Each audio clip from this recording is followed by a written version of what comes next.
Good morning, Maple. Good morning, Maple. NQ, I see it ranging between London Orb High 190 to 230, kind of seller's ask.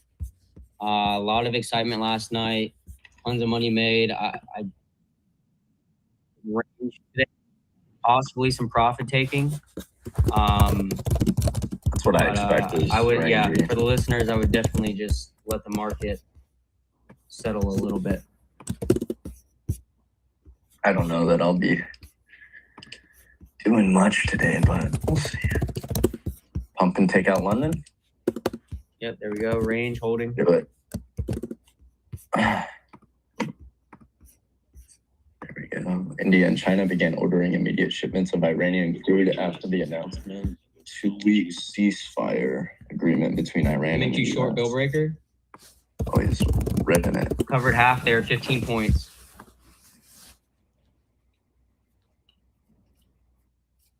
Okay, let's see. I closed my SPX at $9,500. We're at support though. I want to maybe cover another quarter and then trail the stocks.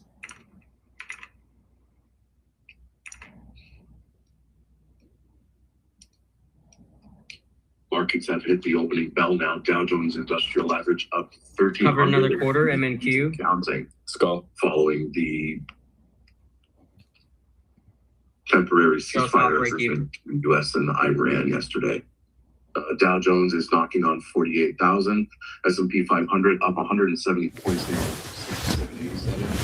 NASDAQ Tech Index over 750 points at 22.5. Dumpy. London lows, what I'm looking at, 134.25.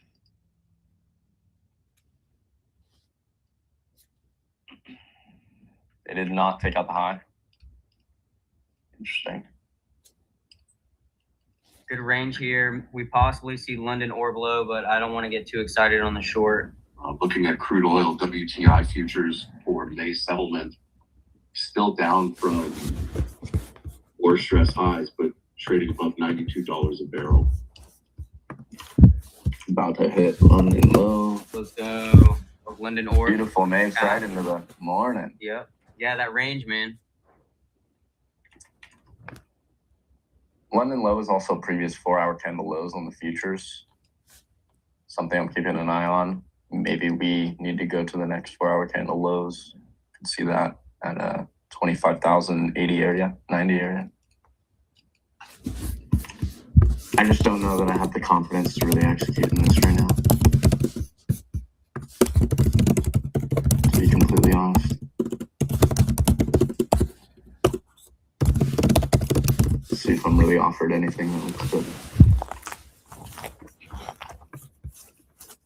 Seems like we really want to take out that London low to be on ES. No, still waiting on ES. I need to mark that.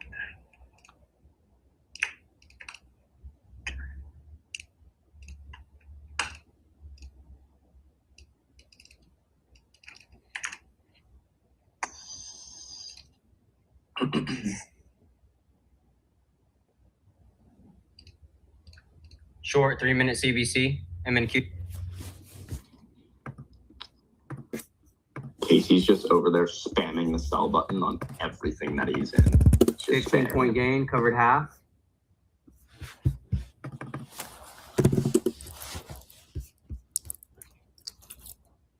There's London on NQ, still waiting for it on ES. Topping in its previous 4-hour lows.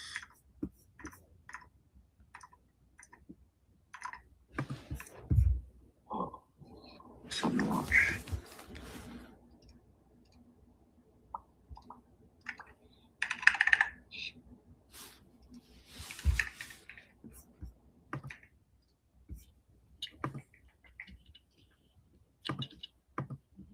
Slight bounce from that London low. Is there any other?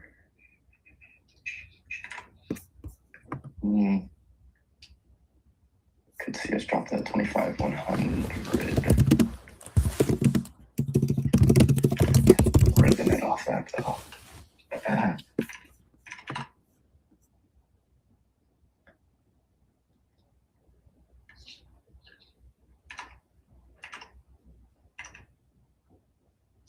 Short again, 3-minute CBC. I was gonna say, I feel like this is like perfect maple stack setup right here.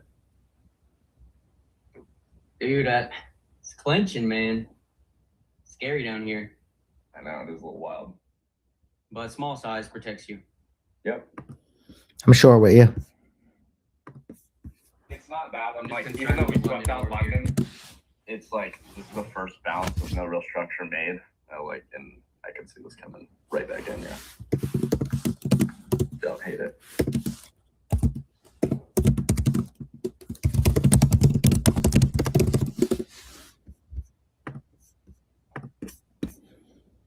I'm short with you on that bounce right into 170. Yeah, it looks decent. Go take out the low that we just made in London, that intermediate low.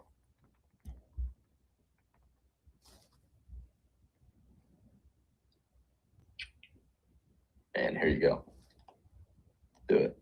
U.S. sectors are broadly higher to kick off Wednesday. However, the energy sector is backsliding steeply following the U.S.-Iran truce.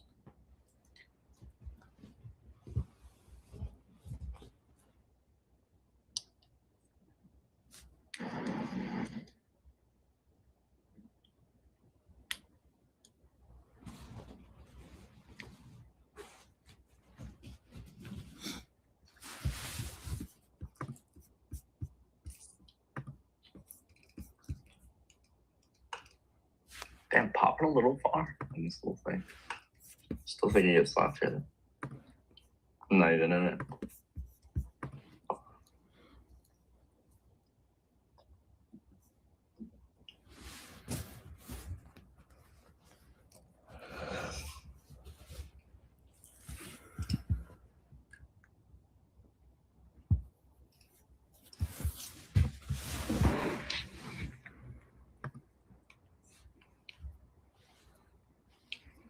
Airline stocks are ripping as well today. 2 minute 9 just rejected there at 180 so far. Drop it.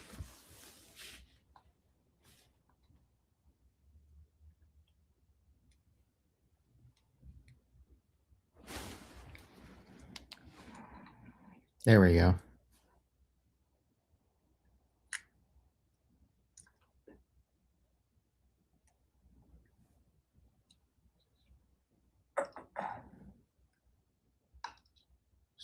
Dilly dabbing around here. I think not that any of you traders should be using it, but Robinhood, I think, is having problems right now. Is it? It might be back down. No, there's definitely it's been there. There's definitely a lot of people that are trading options on that though in the audience. Yo, last time Robinhood stopped working, market dumped. That's what I need right now. Let's do it. Here you go. Let's do it. 20-point gain, covered half, There you MNQ, go. baby. That intermediate low got taken.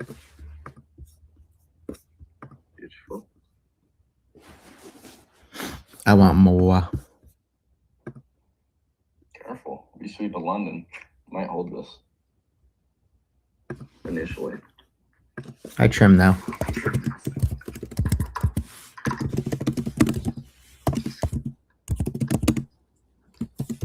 VWAP target, dude, I don't know.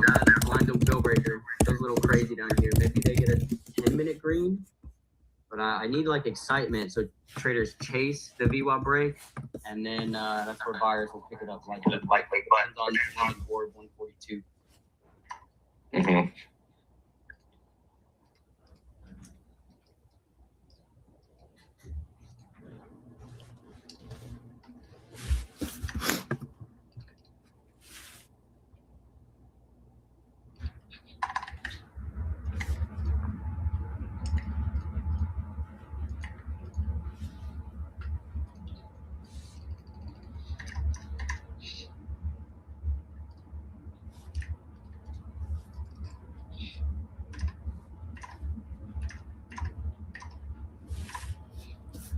Back down. Let's go, baby. Bill breaker at 25,100, but trail your stop. You should be up about 30 points here.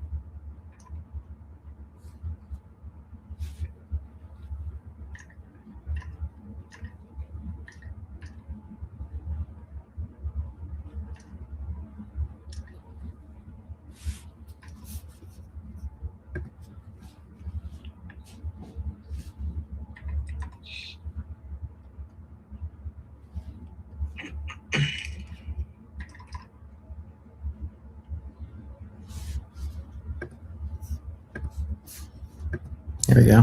Nice trade, Maple.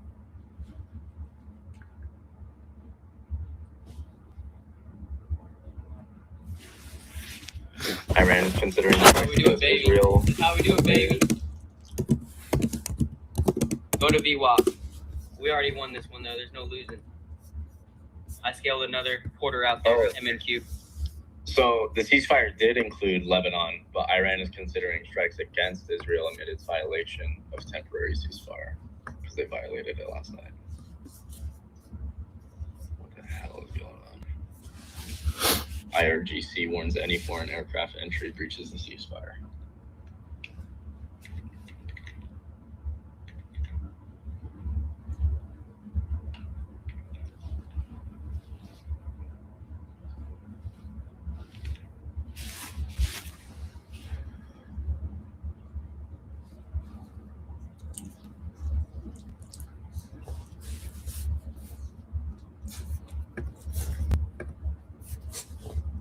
Token to the downside. Wow, I just realized I still have SQQQ. Oh, yes. I got that last night.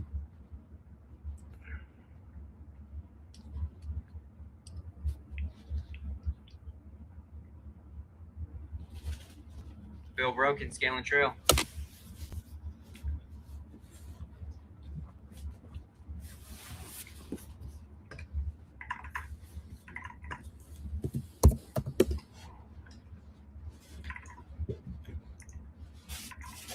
There we go. Still going. You know how the Wolfpack rides. It's you already know.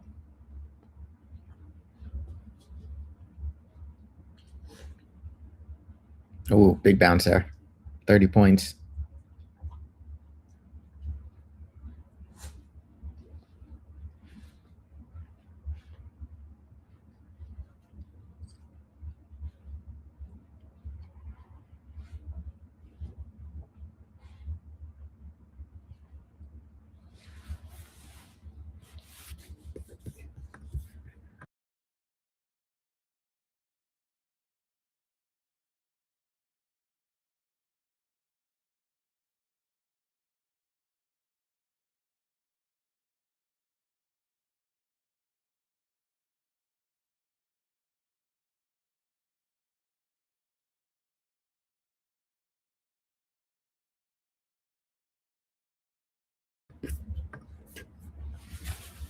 Drain it. Drain it. Let's see what happens. Drain it. 4 hour close. Maple, you still short? Yes, sir. All the way from 156. Yeah, I got there 162, but I did close out at like 115. Yeah, I just got quarter position left. Love it. I am gonna. I think we see a VWAP sweep though, possibly. Like I think we break under VWAP like 70s, 60s, and then buyers pick it up. Now not just immediately, but I think the fun's gonna end soon. I had 750 SQQQ. I just closed 600 of it, so I'm riding with 150 now.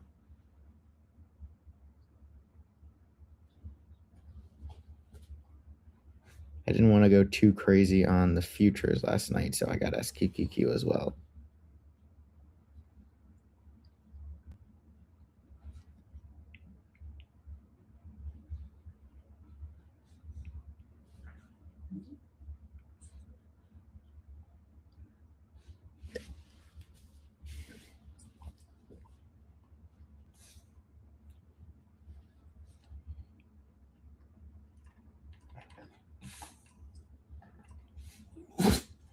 Ooh, that could be a reversal candle there in the 2 minute, at least for a bounce.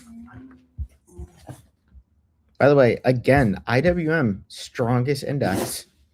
Market was dropping that whole time. Yes, IWM dropped, but it was holding for the last 15, 20 minutes. I guess you could say it dropped from the pre-market, and it was holding while NQ and SPY were dropping. So do watch IWM for being the strongest here.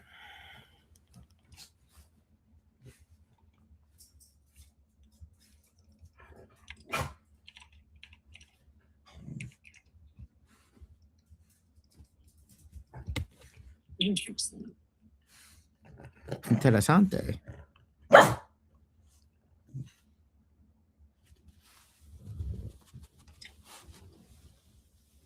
I think I'm sitting out.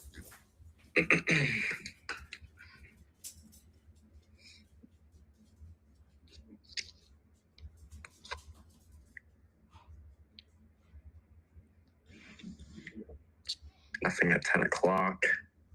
We just have meeting minutes later.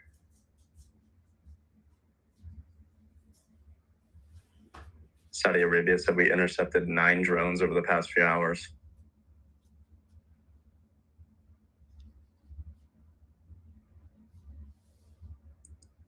Iran's foreign minister discussed ceasefire breaches in Iran and Lebanon in phone call with the Pakistan army commander.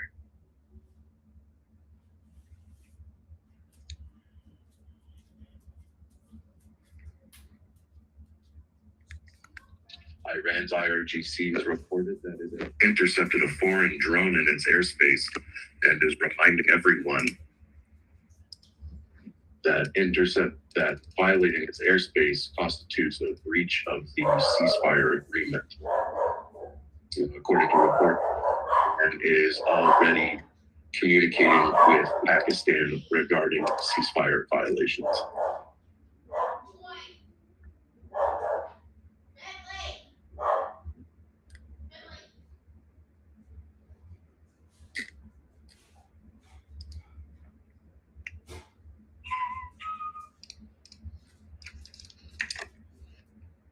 Little poppy, little poppy. Trail stop hidden profit MNQ. GG. Heard.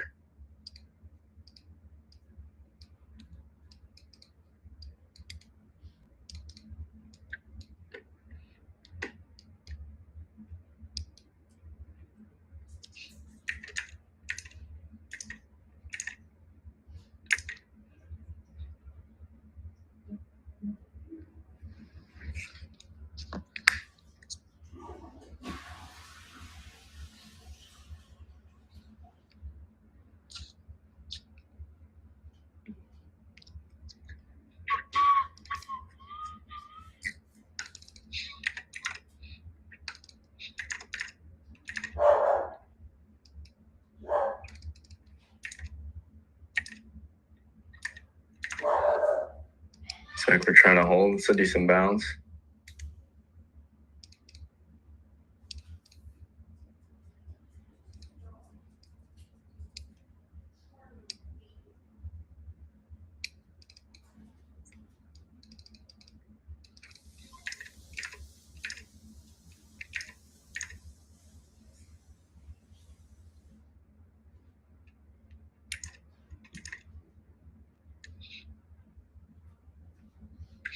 Ooh.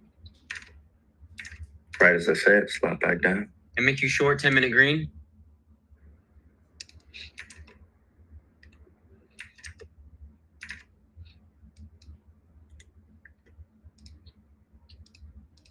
iCore Holdings hitting multi-year highs now, testing $55 per share, up 13% on the day. That's iCore Holdings, ICHR, India Charlie Kilo Romeo.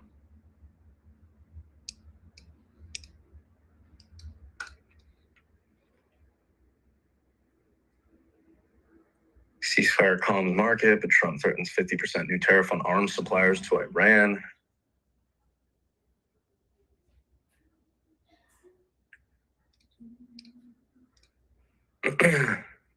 Crude oil still down 18%.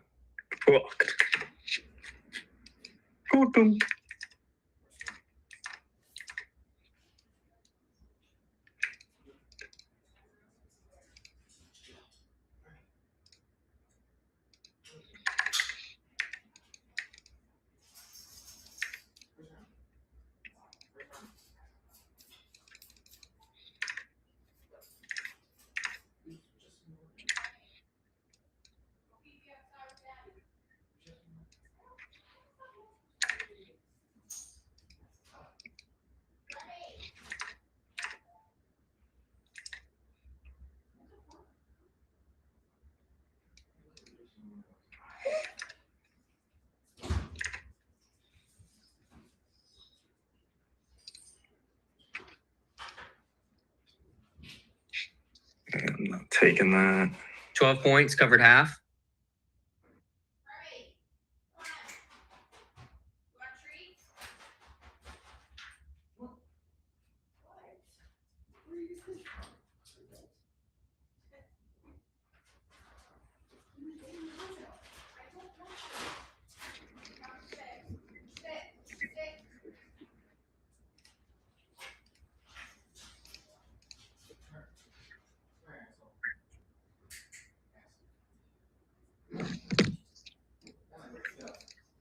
Gold trying to hold that bounce.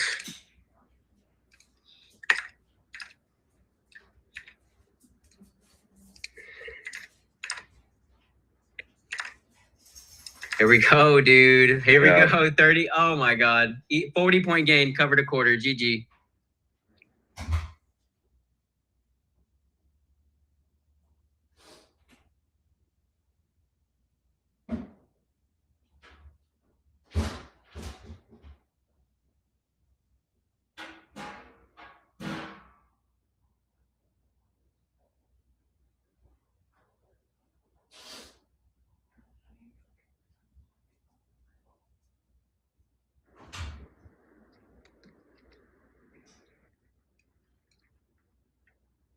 $60-point gain, MNQ covered down to the runners.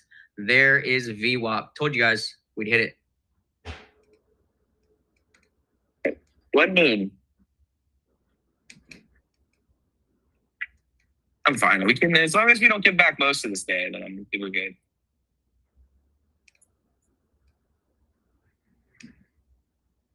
Give back a little, end at the high of day. I can dig it.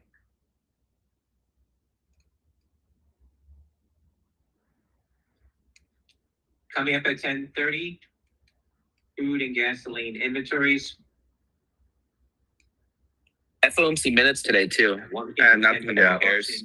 The FOMC meeting minutes at 2 and at 2:35, Fed's Waller will be speaking. I think when I was talking, he said there's a 10-year auction today. There was a 3-year, a 10-year, and a 30-year this week.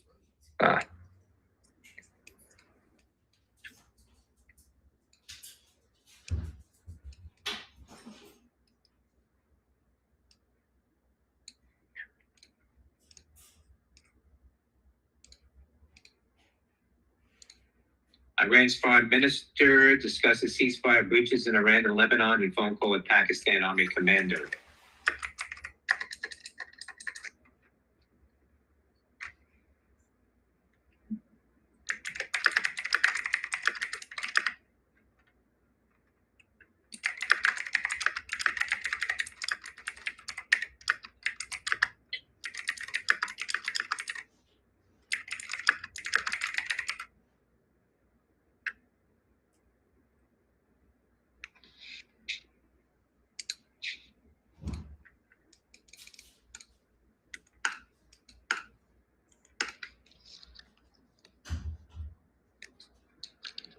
Disgusting. Well, now I have 25,006, which is Asia low. It's my next real big spot on this bigger time frame. We also have an hourly gap there. Could see us just continue to drill to there.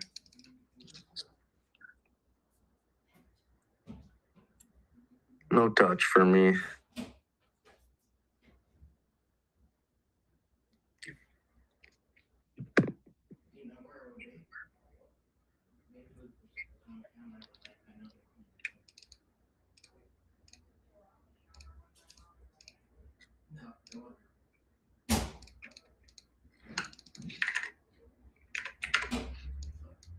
Boom, they're smoking it. Glad I faded that setup. Didn't touch it. Would have failed because it wasn't a good setup anyway.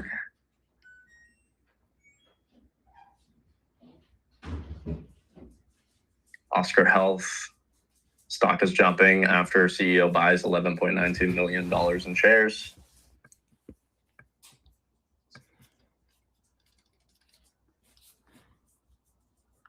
Hell yeah, it is.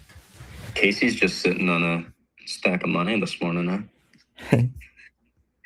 Selling the spreads and Oh, you sold spreads already? I I didn't yet. mean, I was gonna do call spreads, but honestly, the juice isn't premiums there. were fucking ass. Yeah.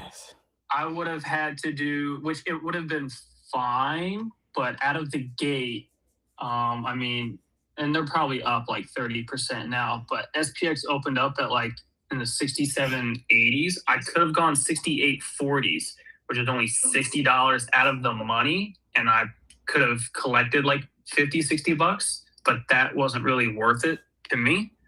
So I didn't take it.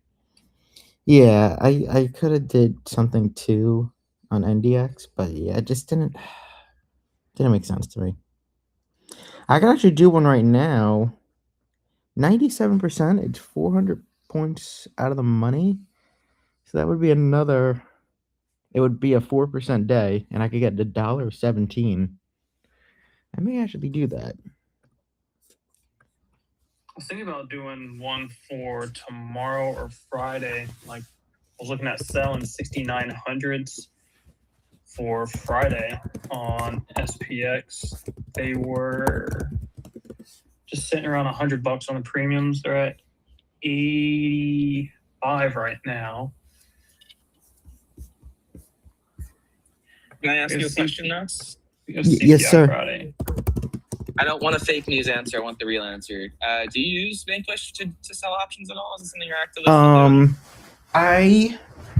did. no, I want the haven't real been answer. active on it in the past, like, honestly, month, just about.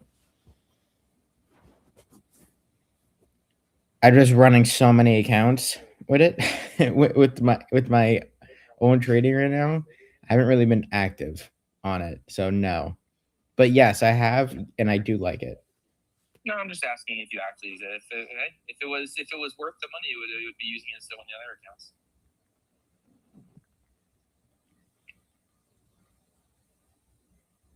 I cut you off, Casey. Oh no, you're good. I don't even remember what I was talking about. He's got money on his money. So Vanquish makes a little more sense to me than the other ones because I obviously am not a futures trader, so there's like multiple learning curves happening at once. Yeah, it's nice.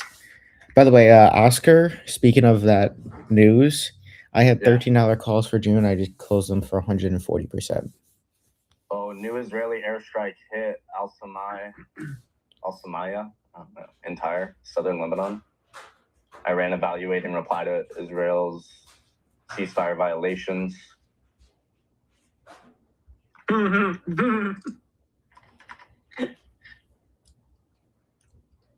Dude, Markets come back in 181 points after ripping 900. That's so stupid. They're just draining premiums now. I can't even get a spread. Yeah. No. I thought last night everyone was best friends. Right? Literally last night, like everyone was best friends. They agreed to the ceasefire. Literally overnight, they violate the ceasefire in Lebanon. And then Israel's like, we got I knew I saw that headline last night. Like Lebanon was included in the ceasefire. And I'm like, interesting. Okay. And then of course they just slam on it this morning. I don't know. I made a post yesterday, and I don't give a shit what the news says at this point because yeah, it affects the market in some direction, but everything is it's all uncertain, it's all noise, it's all extra shit. So if it's a catalyst and it moves in your favor while you're in a trade, then hey, take it. But your trade shouldn't be based off of that. Your trade should have been the same setup whether we were in this war and had news coming in or not. Like that, you shouldn't be executing the trades like normal. And for the last 2 weeks for me, that's what I've been doing, and I'm telling you right now, it's one of the best things you can do is just let them keep doing and saying all the bullshit that they're doing, but just keep trading your same setups like normal with or without headlines. Yeah, fully agree. It's the best thing you can do right now. And size down. Yes. Size down and widen your stops. Yeah. 100%. Dangerous hopping here.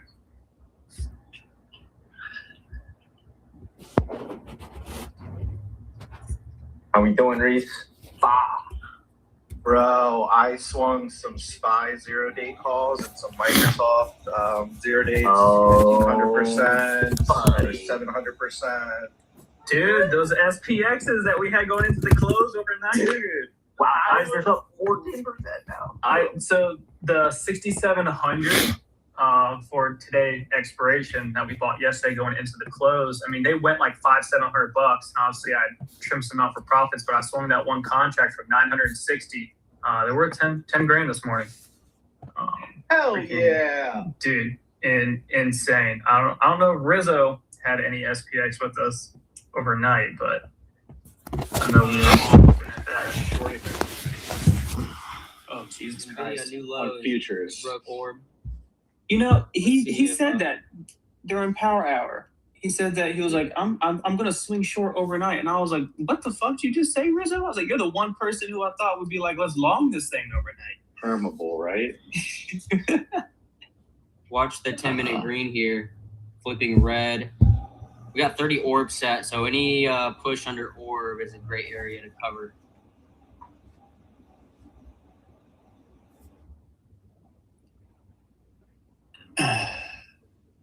Dude, if they like undo the ceasefire because they're still bombing, oh man, Oh man, you were gonna see a 4% drop.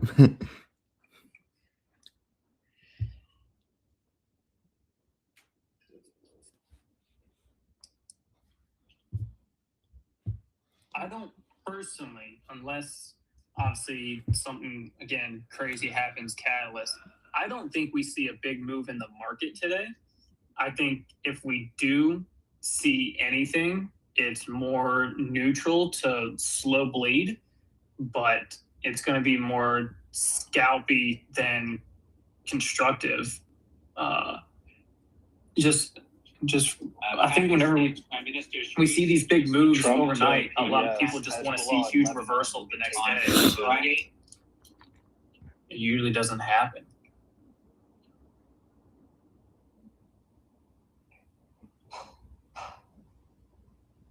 Trump's making comments to PBS. He's on PBS Kids. NVIDIA's building.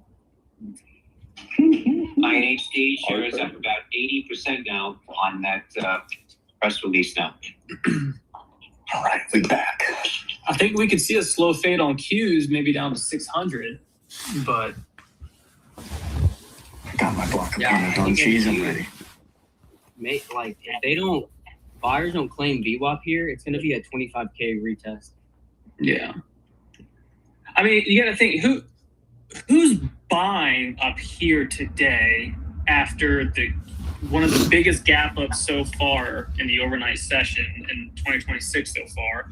Yeah. Now, along with what just happened this morning with Israel kind of fucking up this whole ceasefire, right? Like, who's thinking about buying up here now after that happened, and then with the violation? It's FOMO Dude, my traders, grandma, people that my are trading with second removed uncle, texted me out of the blue on this gap up.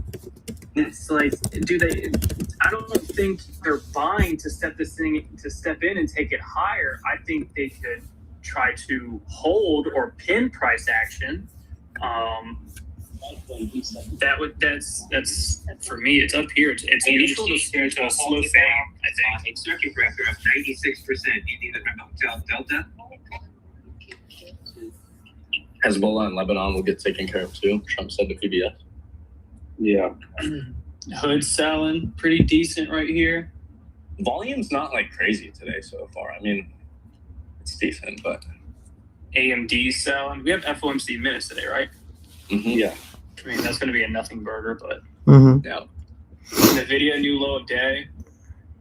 Wow, AMD really new just gave it lows.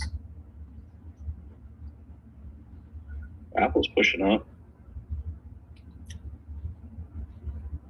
That's where the safe money goes. Amazon. God, I can't believe your airlines and cruise lines. CCL's up like 14%. Google looks like it wants to fade a little bit more. Meta just made a new low of day. Just still fading. Delta Airlines CEO on their conference call said over the last month, cash sales, which are the clearest indicator of demand, are up double digits. Demand strength is across Delta. current geographies and products. Delta always gives me snacks. Delta? And the flight attendants are always so nice. My buddy's a flight attendant at Delta. Oh, really? Yeah, based out They're of Salt always, Lake. they're always so awesome, man. Yeah. Like, I've definitely had like a few issues in terms of just like layovers and getting stuck on like in like an airport or something, but like Yeah, that's not their I do fault, love Delta. or not their issue. Some Google 312.5 puts are coming in.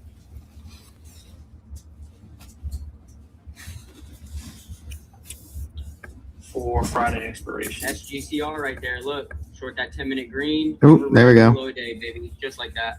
bang bang. Scale and Game trail, on. guys. That's an orb sweep. Well played, sir. Does anybody else ever just grab a block of Parmesan and snack or what? Am I nuts? No, you psychopath. I'll be honest, I love cheese though. Yeah, I I sit here love and just cheese, eat Parmesan. but damn. You guys.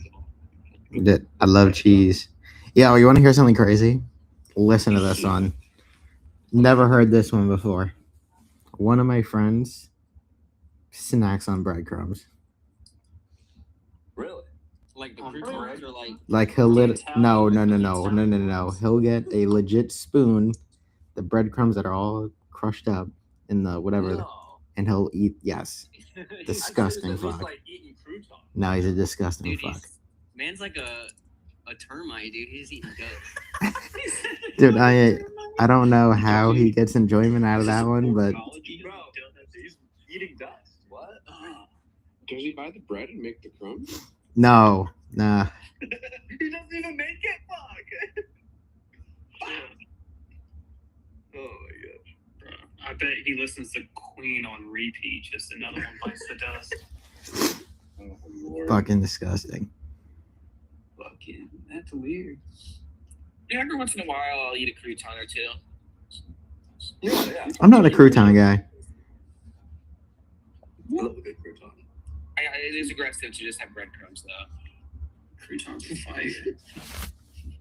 That's funny.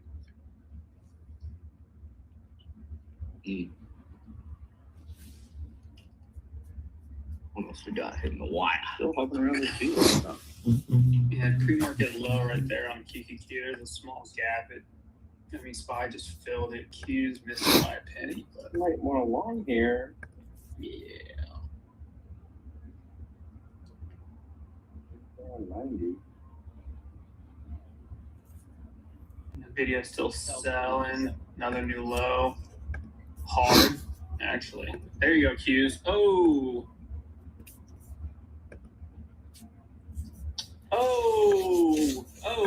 Really? That Give me red. my 100 points. Oh, maybe not. Oh, yes, maybe, yes. Oh. Mama, yeah. Ooh. There's someone. He's talking, right? You said. Yeah. From the Iran Navy saying Hormuz is still closed. Oh, that was another thing of the ceasefire that they were gonna open it. I don't. Yeah, Street more ships still have been going closed. through, but it's still like. I said from snack. Listen.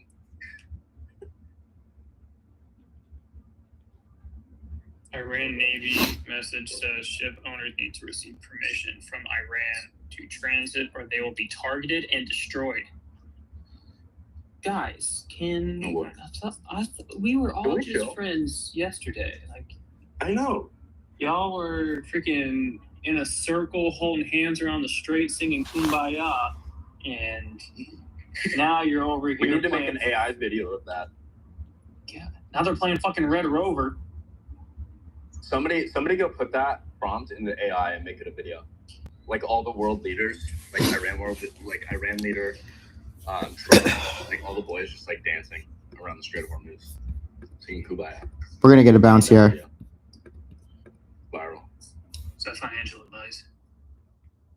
The bounce? Yes. No. Shit. Yes. No.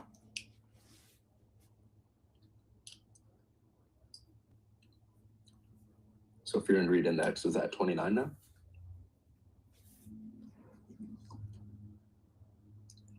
Which is fear. Yeah.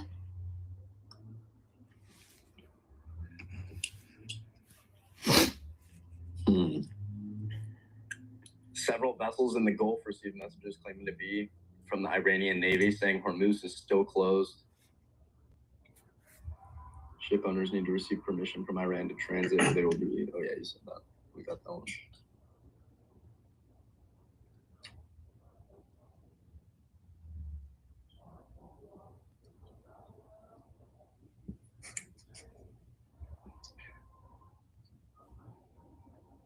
All right, we're going red, aren't we?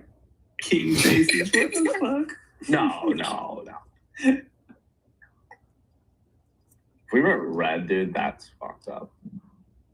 Oh, there's no way. There's no way the market would go red today. Just back down 800 points. Only way it goes red is if they literally pulled all this back. Yeah, it's just. I don't think that's gonna happen. strange enough, I think even if like Trump came out and said, you know what, everything we talked about yesterday, that shit's in the gutter.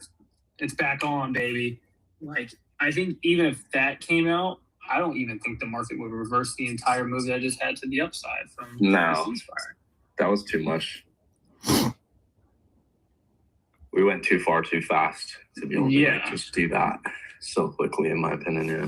I mean, always happy for the market to tell me I'm wrong and surprise me, but yeah, that was crazy.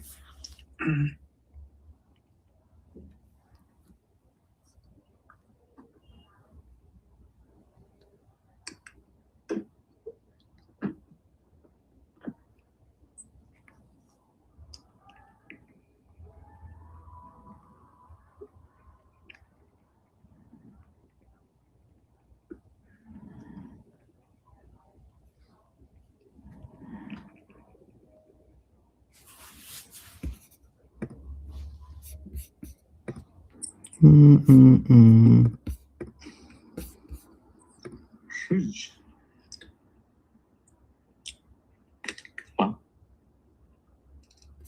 Things are all slow. Wow, we really got slow. Look at this. Yeah, no, there is no movement right now. Everybody left. Nada. I have a sad feeling that We should get a bounce here, though. We really should. the whole day. A lot of lower wicks there with no continuation. They're probably just gonna need to grab some buyers if they want to take it lower.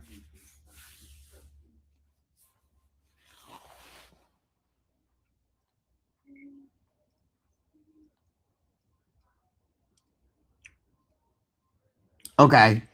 You want to know what's funny, Jordan? What? My friend, I just checked my Snapchats an hour ago. My friend literally in his picture says nice block of parm and he has a piece of cheese in his mouth. Dude, yes. My man. I'm actually gonna take that and send it to you. Hold on. Yeah, that's hilarious. That is actually hilarious that you literally said that. Like And then, Parmesan, look, bro. It's a good source of protein too. I love cheese. There's protein in Parmesan like that? Yeah. Yeah. Parmesan is hella protein. Jordan, check your phone in T minus maybe 15 seconds. Tesla, new low of day. Tesla giving it back. Announced it launched its artificial intelligence initiative. You should have got it.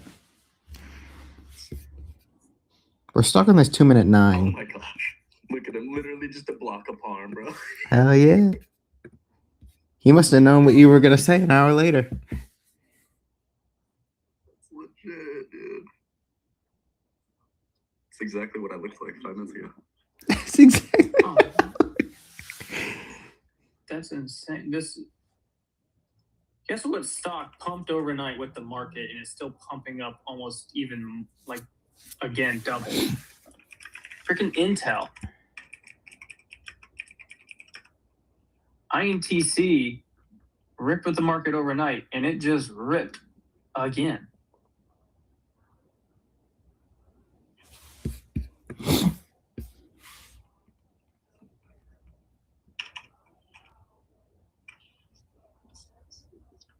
Oh yeah, that's new 2026 highs right there.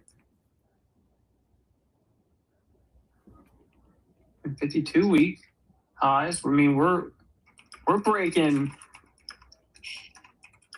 We're going back to 2021 highs right now on INTC.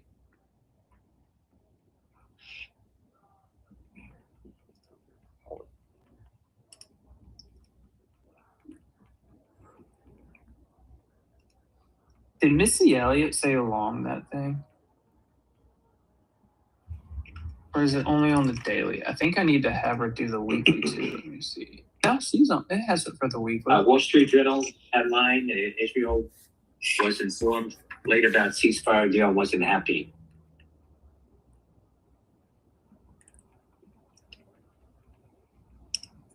Let me see. When did it? say buy Monday. So it would have been somewhere in here, I think. Oh, they're starting to try to get above the 2-minute 9 here.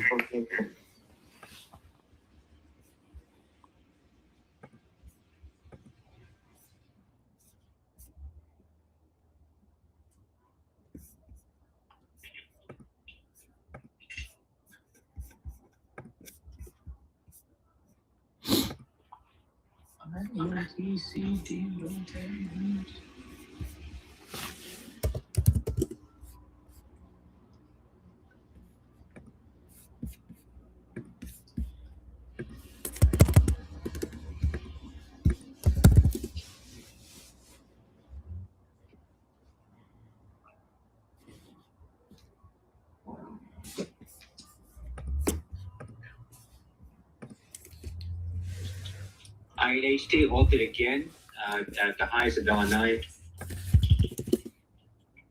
KLTR is ready for Missy Elliott. Let me see.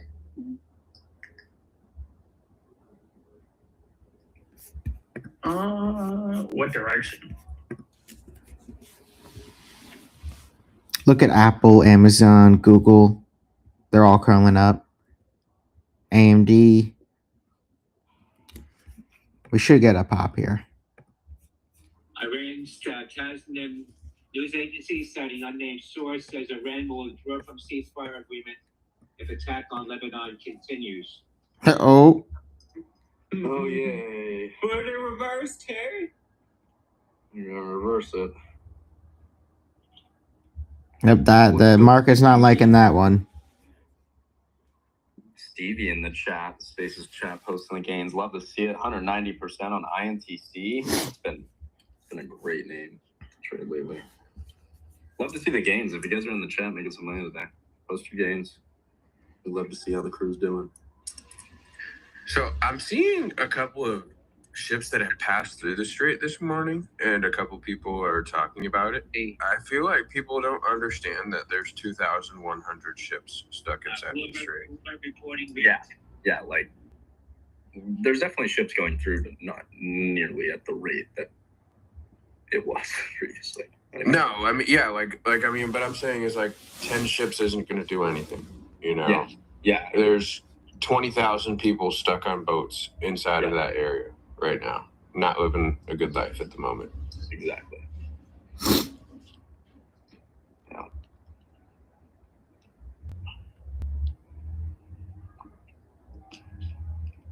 Let's see if we try and pump, or not pump, but like. There's a lot of shady shit that happens. Under orb again, good there in scales, lines. covers for shorts.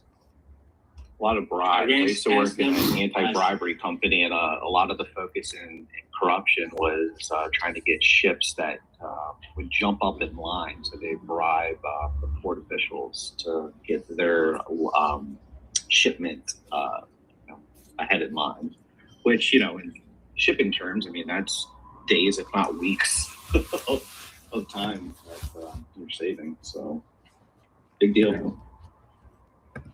I found out something very cool yesterday. What's up? I've actually been in the Strait of Hormuz on jet skis. Ooh.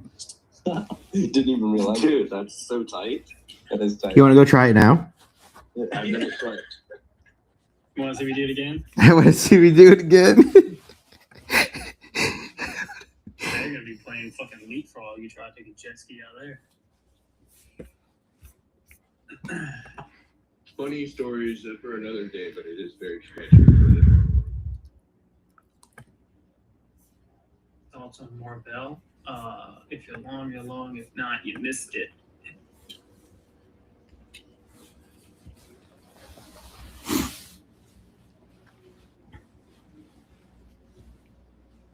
MNQ short, 10-minute green scout. I'm just looking to flatten it if it turns red. Testing new lows. Palantir reversed the entire move overnight and is going down to previous day low and trying to put in a reversal here on the 5-minute.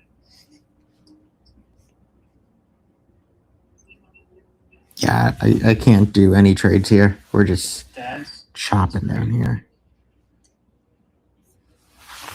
Palantir, 155 calls coming in, sizable sweep for May 1st.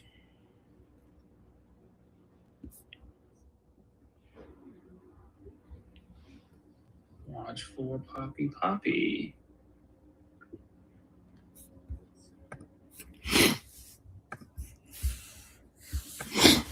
Gosh, Reese, those swings. I mean, we still have individuals going up. So I'm looking like longs is probably the way right now. But who knows? Iran's armed forces are identifying targets to respond to Wednesday's attacks by Israel against Lebanon, stopping the war at all fronts, including Lebanon, was part of the 2-week ceasefire agreement.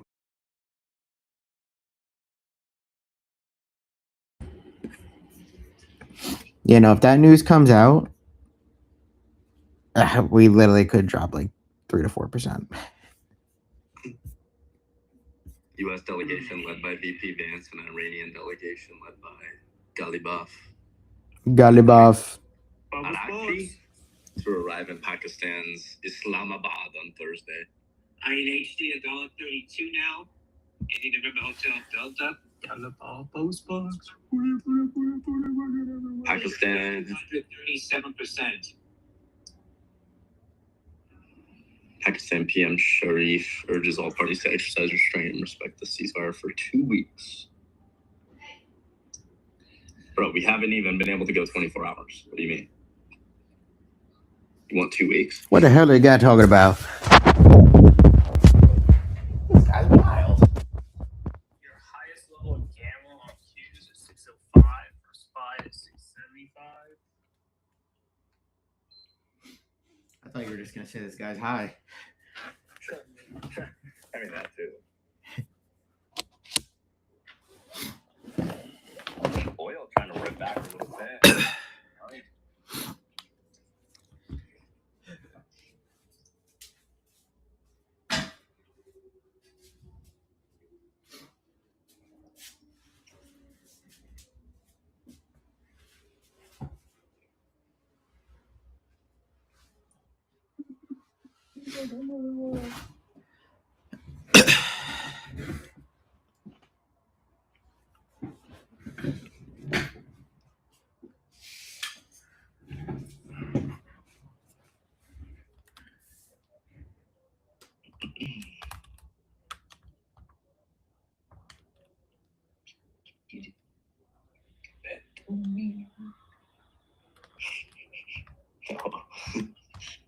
Please don't worry about that guy.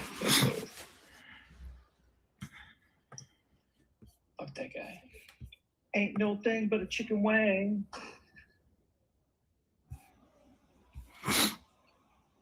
Kramer says, I think Apple goes higher. I think I'm opening puts again.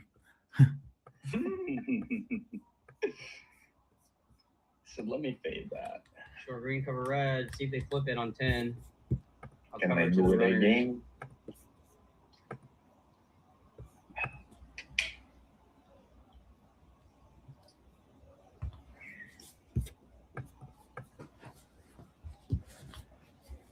Bingo. Bat scalp right there. Cover down the runner. Short green, cover red. Time and time again. Hey yo. Bing bong. For attacks against Hezbollah in violation of the ceasefire. Hezbollah. Iran says they're going to punish Israel.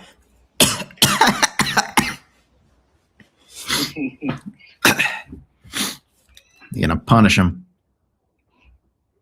VIX is up in that gap, by the way.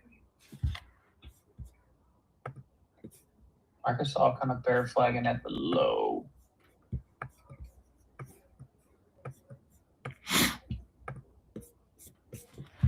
Dude, I was in these Microsoft swings since Monday, and I just was averaging it. Damn. Yeah. You love it. You love to see it. I know. God blessed. I opened the SPY ones right before close yesterday after I shut down all this SPX ones.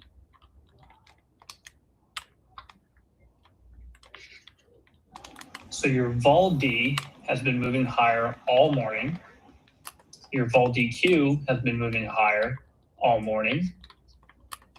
Your tick has been above the zero line all morning.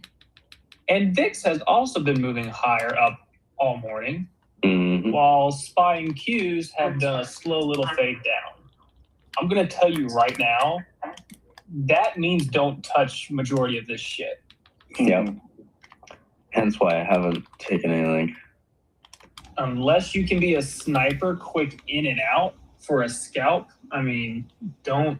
Your normal, I say normal, your normal technical analysis looking at the internals and everything, I'd say a lot of that is not going to help you today, to be honest with you. It's just the way the price is delivering, you know. It's a lot more difficult to play off those things and try and get these crazy moves. You gotta be a little bit quicker, I feel like. Palantir, if you took the calls, there you go. Trump said Nice peace reversal talks off the to low. start in Pakistan very soon.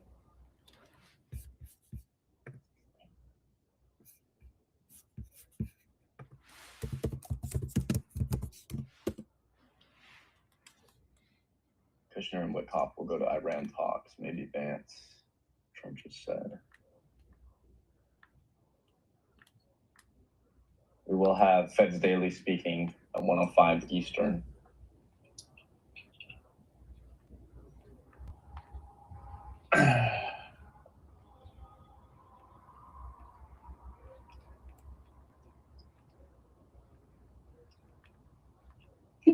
Oh, shit.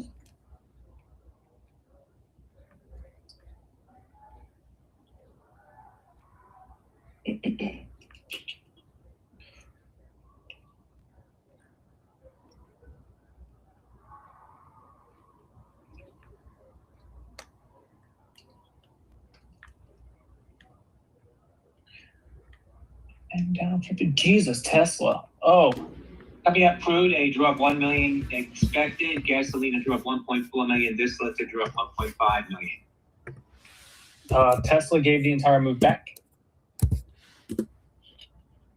It is now where the market closed at yesterday.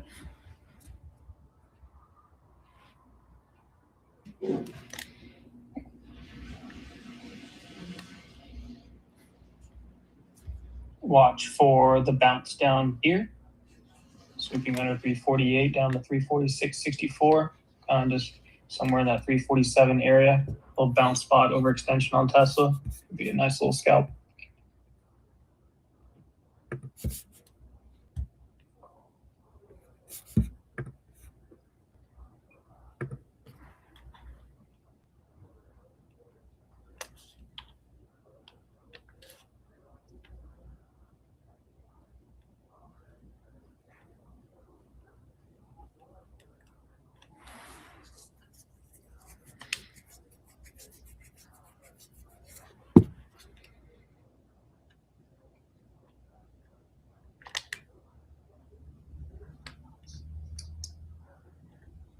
You low there? You low there? Yep. Book Map's got like 153 orders down at 025 to 027. It's funny because Asia lows at 0.675, and that's where I think this market's getting drawn to. Well, wouldn't you know? I like Funny how that that. happens. You know, I only used the book map when I, to be frank, like didn't really know what the fuck I was doing. And I'm sure now, like taking a look at it, it would just like line up with so much that I see. And like using it in context with the way I trade would probably work very well. 100-point gain, MNQ, initial position, black. Teetering around that liquidity band. Moves have been stopped after Israel Oh, the tankers passing through Hormuz have been stopped after Oh boy. after Israel started violating. Yeah. Some Hamas. It's got an alert on silver. But yeah, I used to get on Bookmap and see like a bunch of orders at one level and just be like, oh, fucking buy there.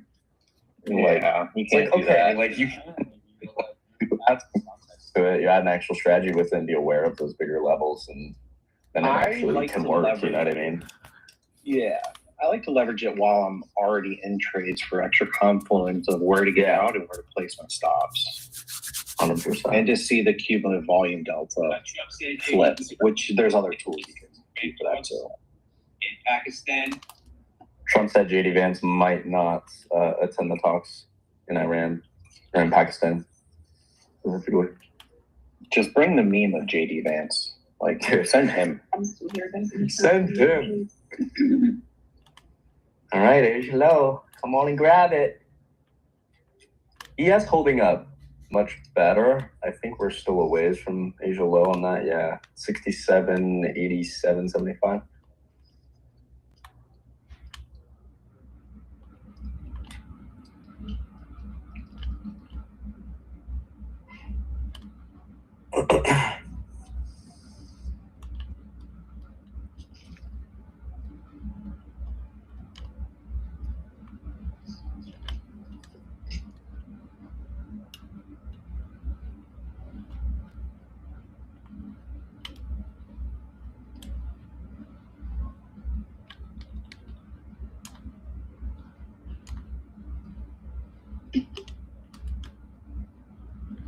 All right, what are these 154 or so orders going to do down here?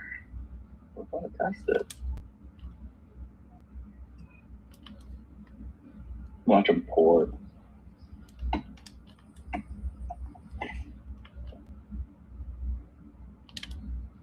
See how long that liquidity band has been there.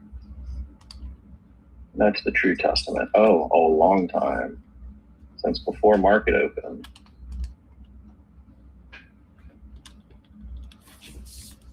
It's another way you can look at Bookmap is like when you see these fat orders stack up, like go to the left of it and see how long that dark band has been there on the Bookmap. Yeah. Because that'll get away from spoofing. You'll see a lot of people that'll just throw like those 50 bands in there and then just take them off. And then you'll just see those little kind of dashes of red marks. Absolutely. I also put like a large buy and sell order alert on there, the Stephen Hawking voice, if you will. Oh yeah, big orders. We love above, that. like 30 or 35. Can you make it a female voice? Is that possible? Oh, let me go on mute and try to see. You don't have to. I'm just curious for myself. I'm very curious now. So hold on. Stephanie Hawking. Hey. Can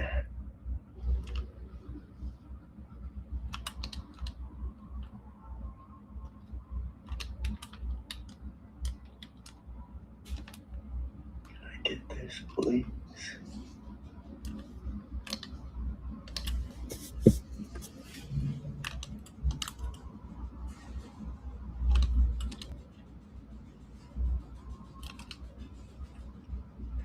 All right.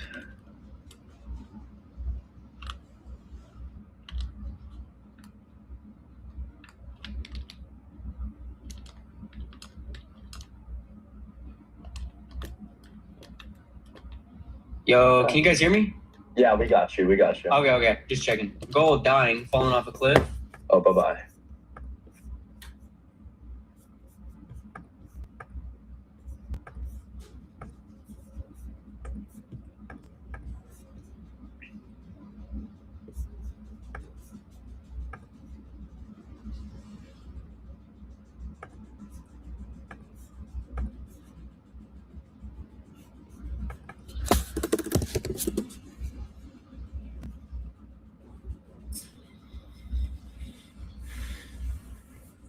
You just have to pick up.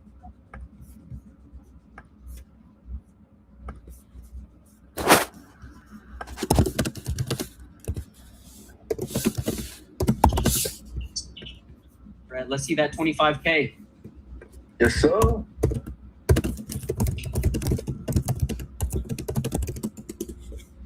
It's like those orders are holding it right there at 30. They're still there, stacking a few more. And then there's like another 68 and 32 down at 25K and 995. So collectively, that's over 250 orders just south.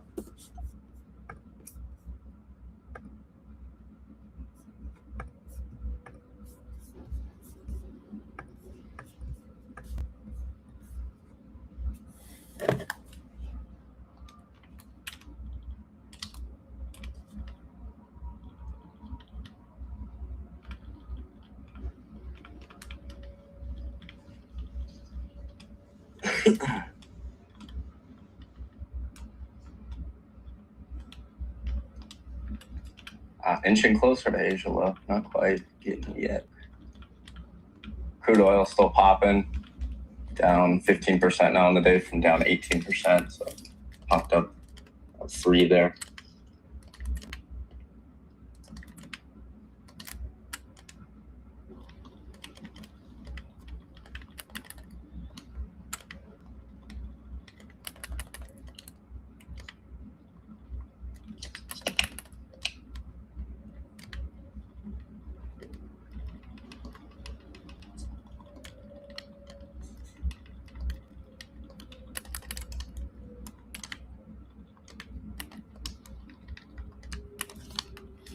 Tried a small long on IWM.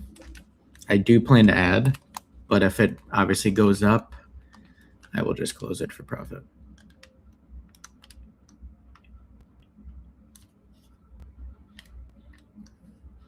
Got for April 10th, so I did get some time. So if we do drop a little bit, it will be less data burn, all that stuff.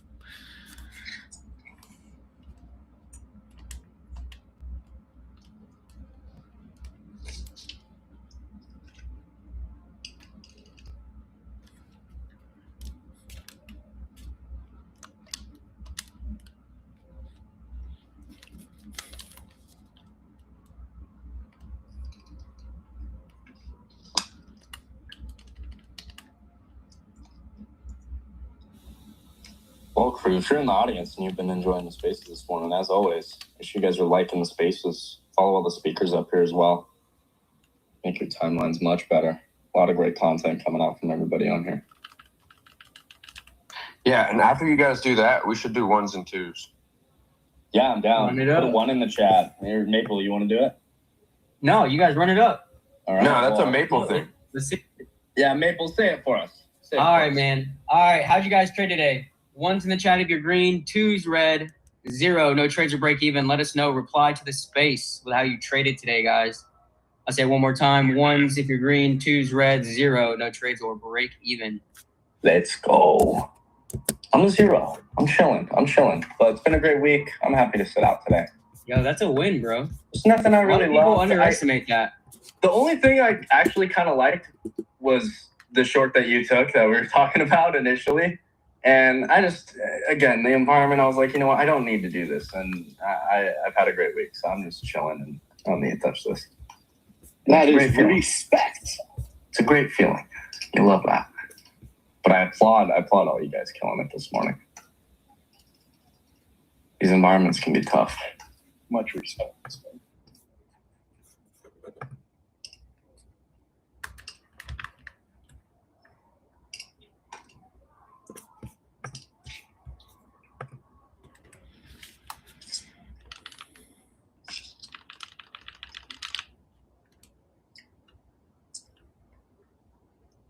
Lots of 1s and 0s. We like to see that. Ton of 1s on a day like this, which I love to see. It looks like a lot of people probably shorten. Some 2s out there. All goody.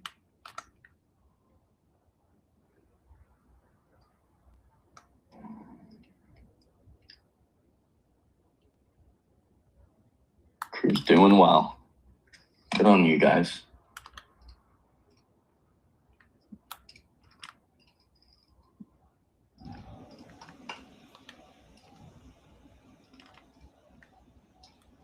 Has IB played out at all today yet? Yeah, it did, didn't it? Yeah, we technically took out IB low. Right, actually, it was on that 1031 candle right as soon as it formed.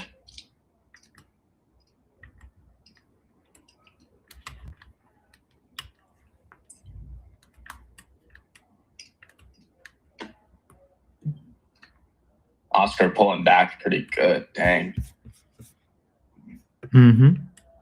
Still up 10%, but damn. Same with ASML. Basically downside all morning. Oh, my Tesla got cooked too. Oh my gosh. Yeah, Tesla's taking a fucking beating. She was like all right, you know? Damn. And if you took the calls down there off that zone, it's popping right now. Looking good, you green. Back to where she started.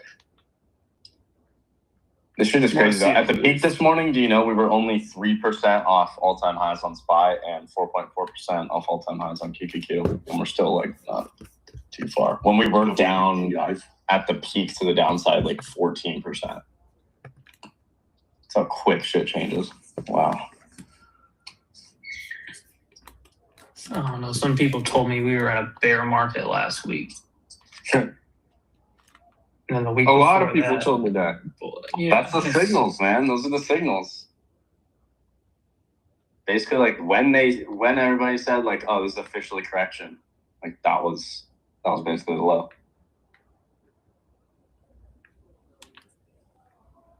Once you close to 350 on Tesla, it'd be a nice little.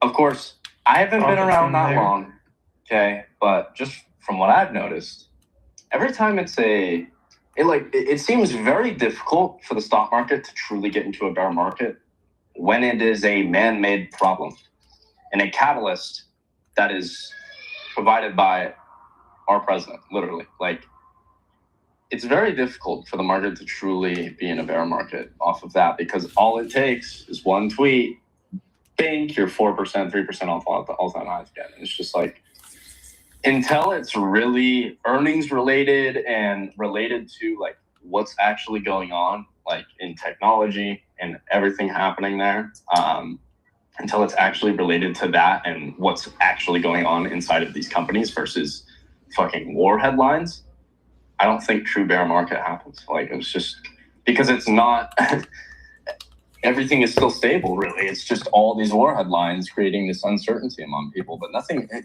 like everything we've talked about is the war. It's nothing with these actual companies, right, that we're looking at. So that's another thing I think is like, true bear market does not happen when it's like this man-made catalyst. Look at COVID, look at tariffs. That shit came back so fast. Like, that was not a true bear market. And so I don't know. Got to have a true catalyst versus these uncertainty headlines. It's not gonna really be able to push price for a prolonged period of time. So I personally will say, and I'm not speaking as someone who bought the dip last week or the week before. I personally just watched. I didn't do anything because obviously we don't know what's going to happen. But that's fine. Yeah. Some of the best dips to buy in the market, in my experience, is the dips that are unrelated to the core business, just like you're saying. Yep.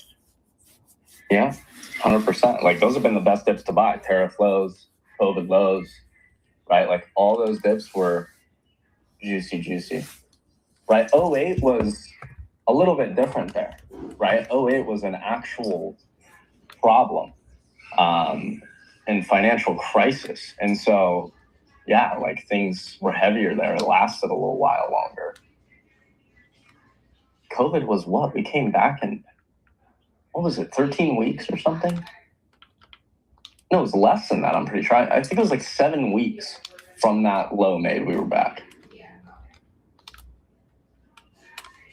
I'm gonna need a fact check on that, though.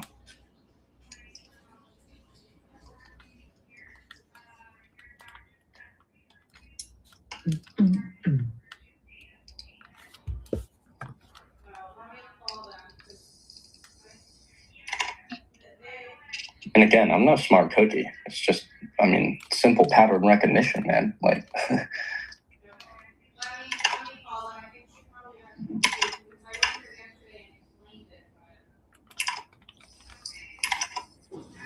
Scale and trail. Let's see 25K. You're about to get Asia. Woo!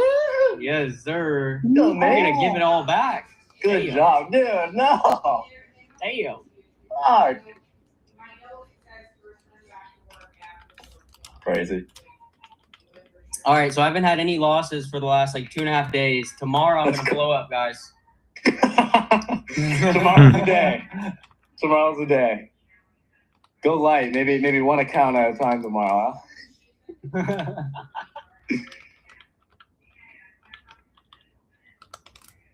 But I'll use code Wolf, baby. Check them out, Lucid. The flexes are sick. Yes, sir. Yeah, we like those. Still some deals going on there right now as well. Tradify still cooking with deals. It's like one of the best times to be a prop trader right now, actually. I think 90% off at Apex still as well. It's just, yeah, deals everywhere.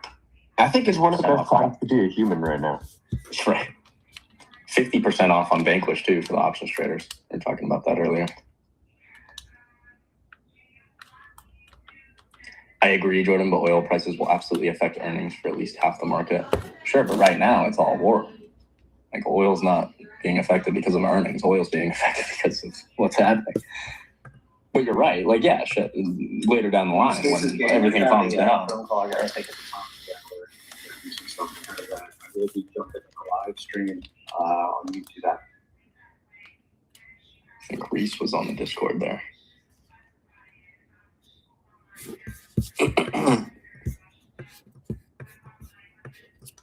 Market gets a pump. Watch IWM.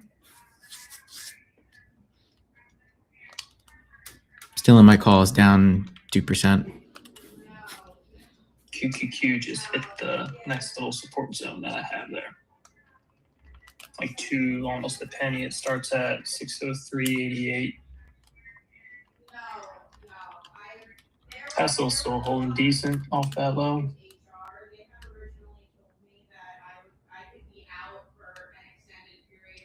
You're seeing a lot of ones in the chat. That's awesome. I know. I love to see that on these days where I think like could be a little tougher for people, and seems people are killing it. So we love that.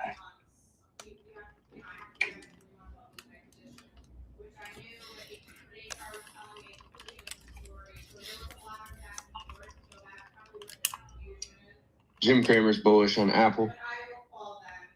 Yeah, short it.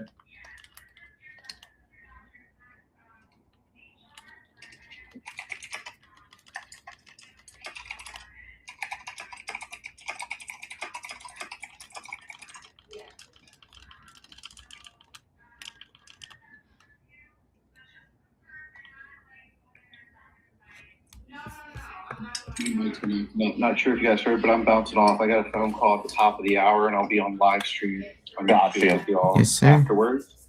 So until Yeah, then, take it easy, man. We'll see you then. Somebody said, what about 2022 bear market? Well, that was, again, not some more shit, right? That was like inflation, interest rates, the Fed was making all these moves, right? Like that was heavily affecting the market, real things, right? First, not these problems that just are happening with tweets or because of someone said something or because we attacked this, you know. That was orderly. That made sense. Look at the stock market in 2003, and you'll notice that war is not exactly bearish. It's the Strait of Hormuz being closed that's bearish. Yeah.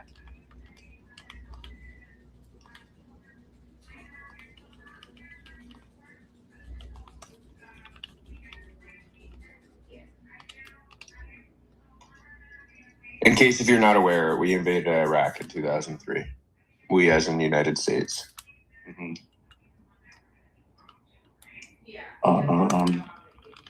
Speaking of Iraq, raises my Basra medium crude premium. Bust it. Be careful down here for the listeners, okay? This is a huge excitement, euphoric area. Yeah. Hard to get crazy short into these bigger time frame lows down here. But I mean, we can of course keep going. But yeah, for the audience, just be careful down here. Not a bad spot to be shaving off some profits if you've been short from the morning. Qatar Defense Ministry. We were targeted on Wednesday by 7 missiles and drones launched from Iran. Pakistan's Minister of Planning and Development said Israel began this conflict and has started other conflicts. I got a crazy stat. What we got? Enlighten me. What do you think a single share of SPY sold for at the start of the Iraqi invasion of 2003? Oh gosh, a single share of SPY. What would be like? We had to have been in the hundreds, if not less, right? You would have gotten it for $105. Okay. That's crazy. That was really not that long ago. That's insane. Yeah, that was the year after I was born. Wow. 03. According to Axios, they just said Lebanon is not part of the ceasefire agreement with Iran. Make a decision. Were they part of it or not? What the hell is going times they were a part on? of it. Now they're not a part of it, and then they were in violation because Lebanon was getting hit, but now they're not a part of the ceasefire agreement. What are we doing?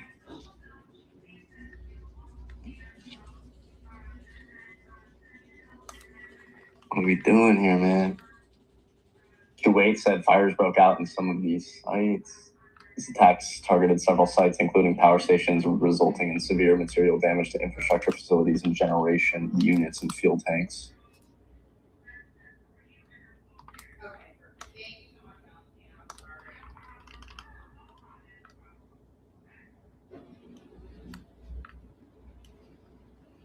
Vita Coco is a public company? It is. Yeah, I love Vita Coco. Ticker Coco. COCO. I didn't know they were public. Kind of cooking. Been doing all right.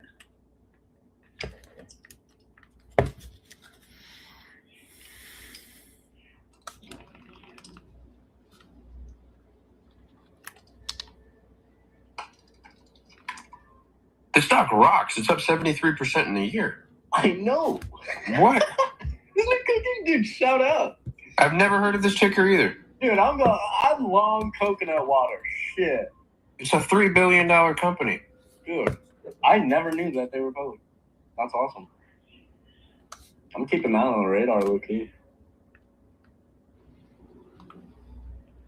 I feel like I could get Casey to start trading that.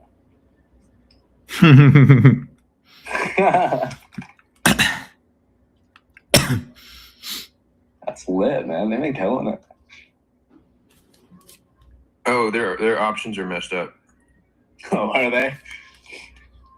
Had to be something. I mean, there's probably not. I can't imagine there's a mass amount of people that are waking up every morning and saying, hey, let's go trade options on Coco. I've seen Casey trades nail a trade. Gain M&Q ladder. I'm flat, baby. 200 pointers back to back. I've seen him nail a trade on Cracker Barrel. Cracker Barrel. Love that. That is true. Cracker Barrel.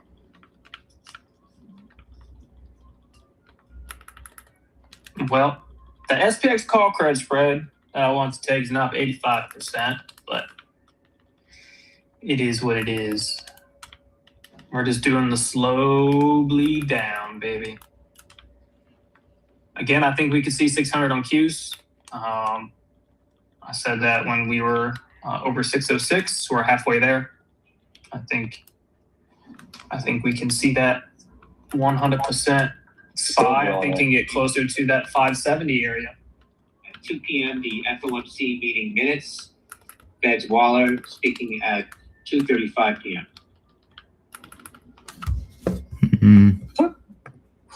It's halfway there.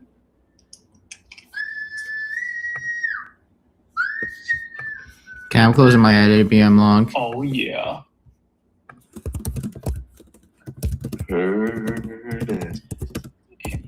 Middle Street. Oh my god, dude. What a fucking 10-minute candle.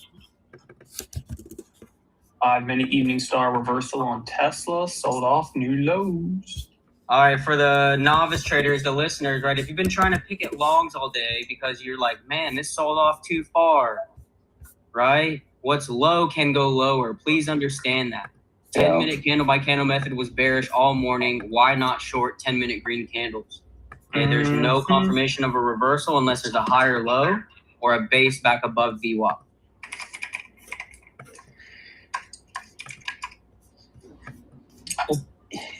Even from a probability standpoint, we talked about it this morning. Like, if you're looking to do anything today to actively trade this, Update on that. I don't think there was really any good spots to look for longs. Honestly, it was for opportunities to short it. Strike and I was not shut down. Saudi oil pipeline damage said to be limited after drone strike. Saudi East and West pipeline was not shut down after strike. Saudi oil loadings at Yanbu continue as normal on Wednesday. Ooh. Firefly Aerospace shares are getting a pop because of Moon They got a Imaging partnership project with NVIDIA. Yeah, that's a cool story. Firefly is going to be developing onboard AI computing models, and basically this is going to showcase NVIDIA's advancement in space, and that's kind of what NVIDIA is going to get out of this, is the whole entire space computing. It's going to help them win the race or be a leader in the orbital computing space. And Firefly is going to be having Ocula Luna on there, which is an imaging service that they have, and they will be taking pictures of the moon simultaneously on the mission. So both people are getting something good out of it. We like that. All good things. All good things.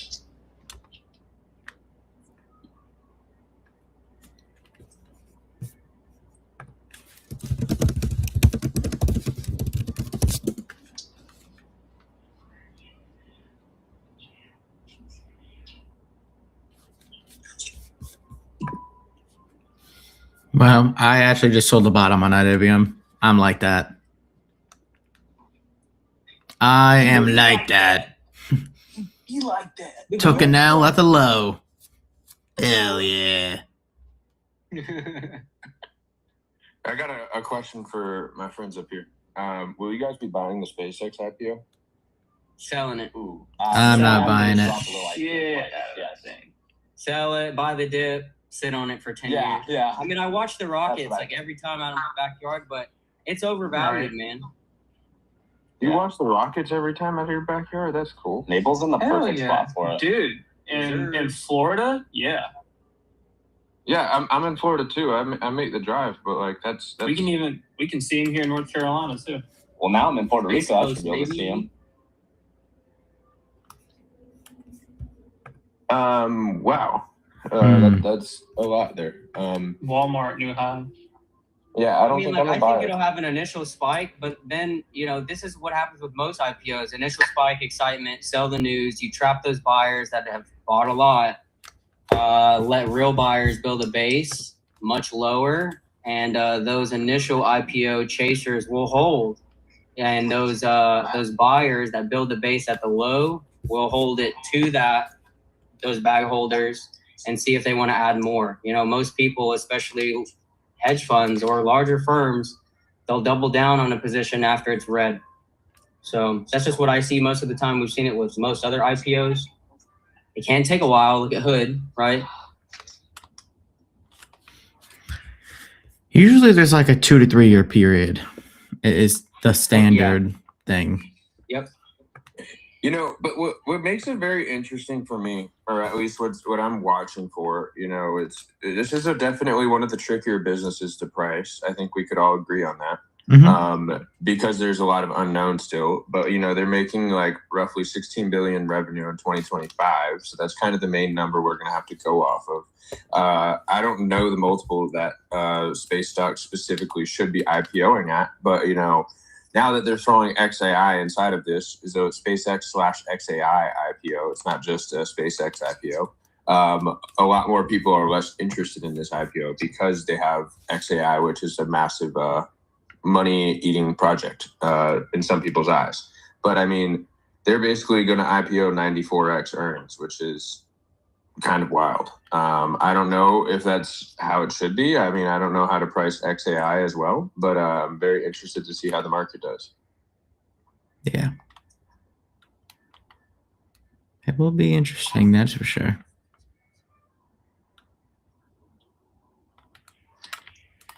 Little bouncy bounce. Costco's ripping, breaking out of that kind of weekly consolidation for that reversal, coming back up to the previous 2026 highs. Reminder, Strong with I Walmart. did sell the bottom of IWM there. Oh.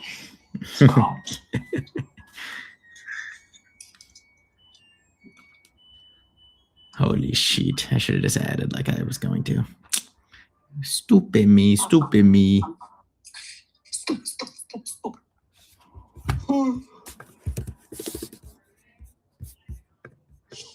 God, I hate when we have this huge gap like this, because then my indicator that plots like all the previous session highs and lows are like nowhere to be found because we're so far away. Now I have to zoom out even more. We got big resistance on Qs. It's between 610 and 613.50. Which high of day pre-market high is 610.07.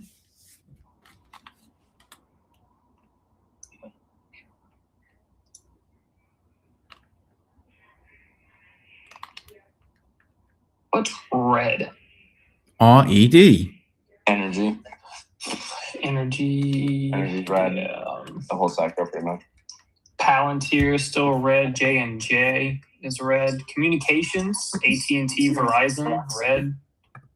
Can I get a mic check? Yes, Yeah, ma'am. Mic check. Thank you, sir. Health services, UNH is red a little bit.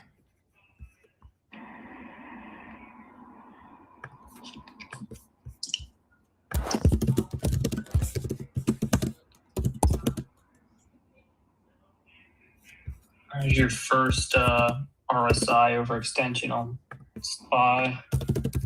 Right there for minus 30.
Dropped it to 924. That was a low.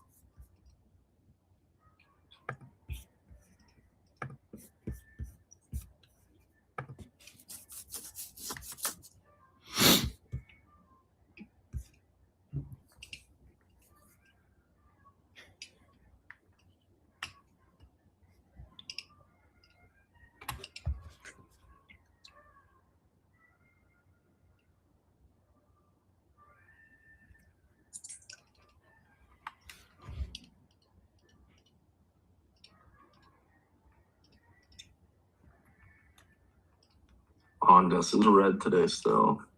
Pfizer red. UNH flipped red. Was up 1%.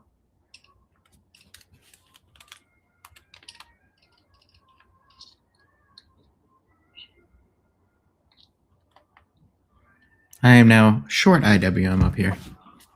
Oh. See if that one works.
What's 50% retracement of this bigger range we've made now?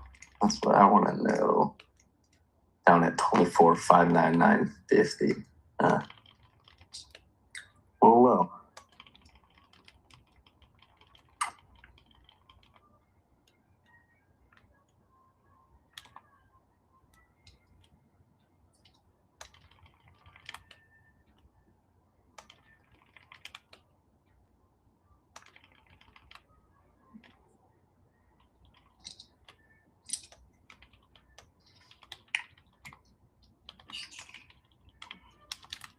No squawk in a minute.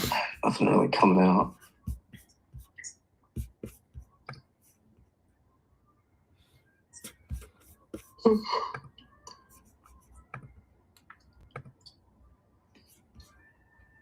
IWM rejecting that spot up there. Damn, I wanted to add. Fuck. I should have. I waited a little too late. A little too late.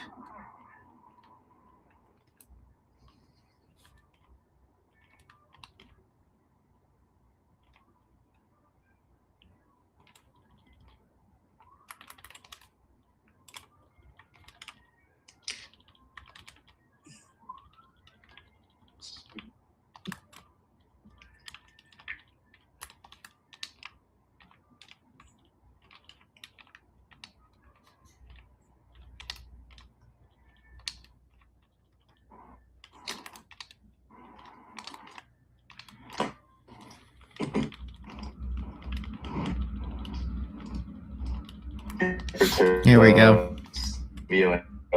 Second general, just increasing coordination with NATO allies.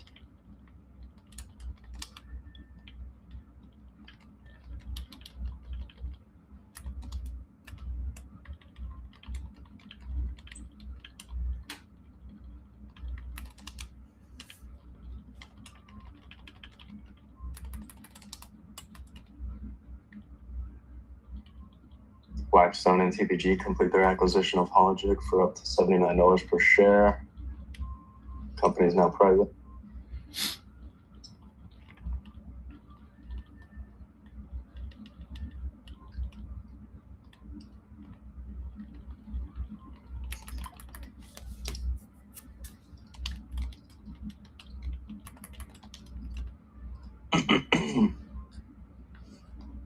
Still drilling downside.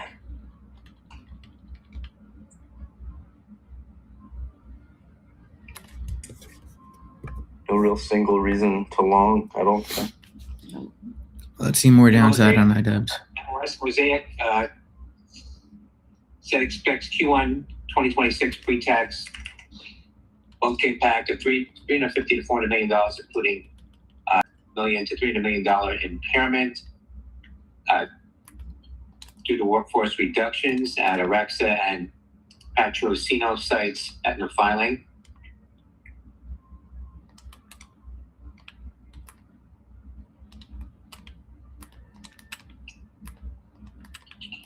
That's Michael Oscar Sandy.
PLTR looks like it wants to come back in the lows.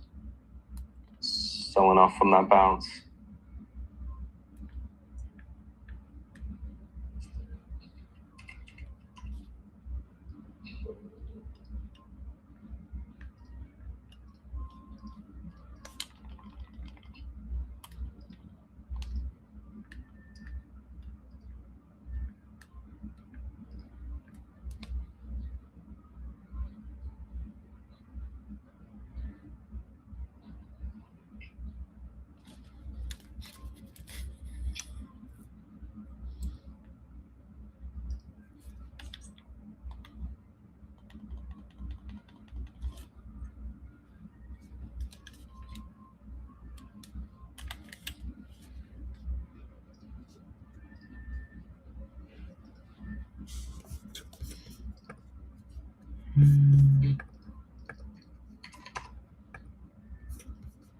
Try to make a higher low there on smaller time frames.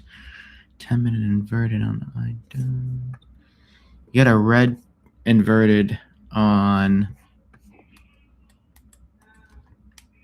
You got a red inverted on NQ. You have a green inverted on iDubbbz. Could they possibly put this higher? It may be.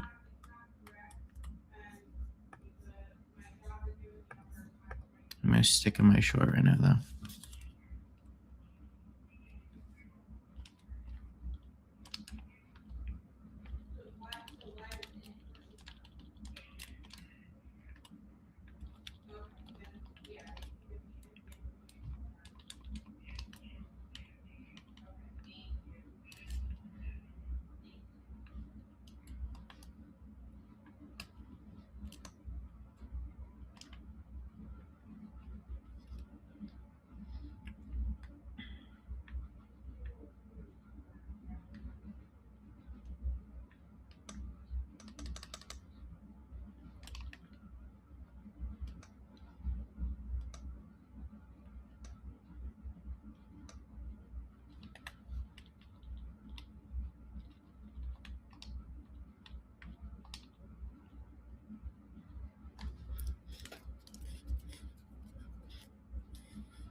Could that have been our bounce for the morning and that's it?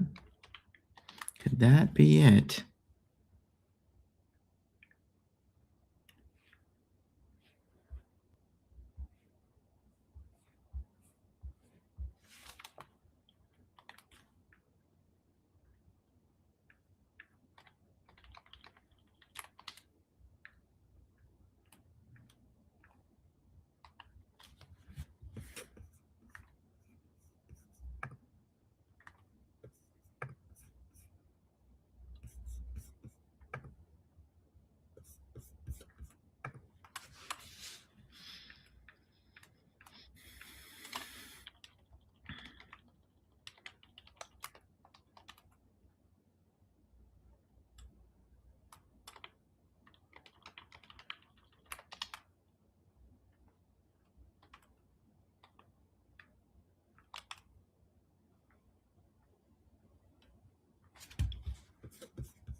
Hmm.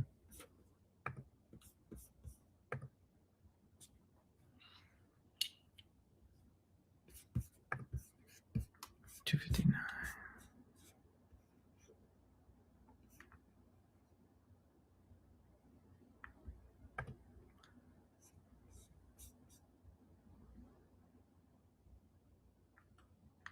Okay, I added to my IWM puts.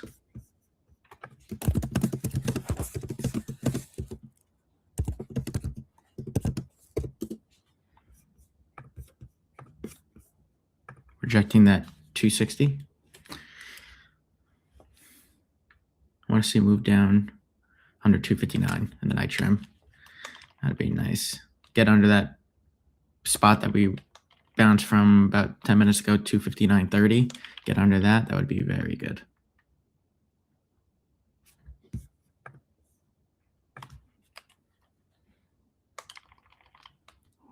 I like it. Things calm down a good amount.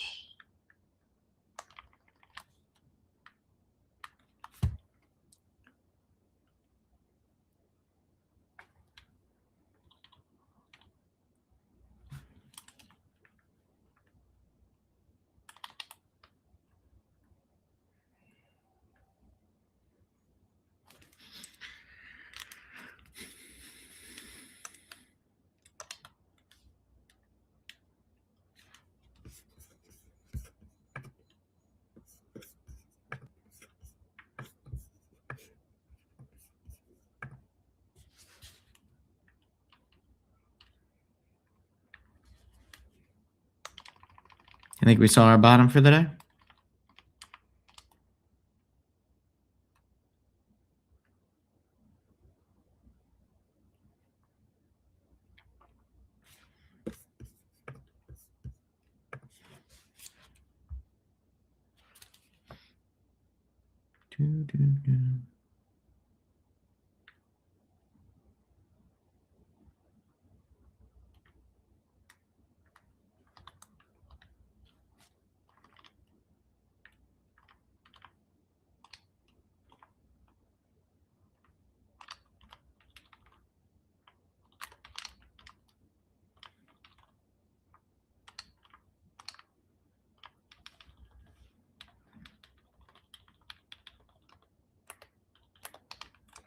Watch Apple puts.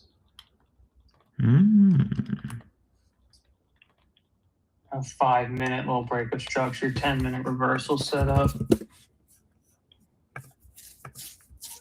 10 minutes, it's in the middle of the range. So Oh, I it's a wish I saw that 1-to-1 above. trade, but yeah, That's nice. I just got back to the desk and saw that it.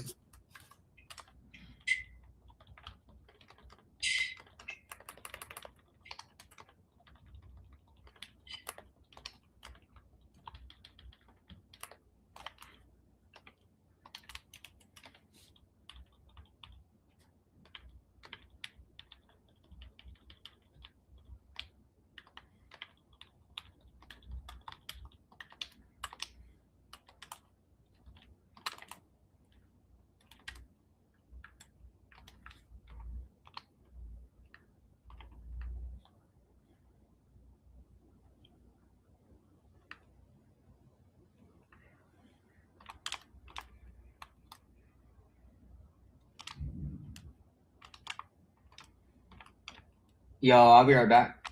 Yes, master.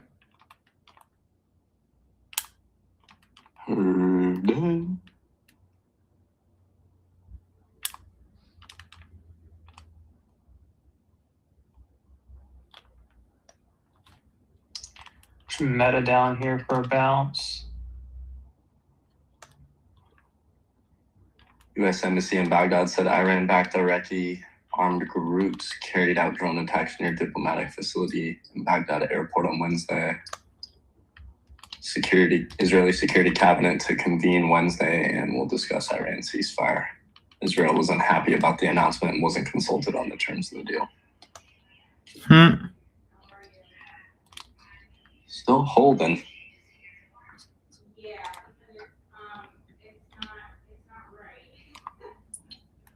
Boom, boom. Boom, boom, boom.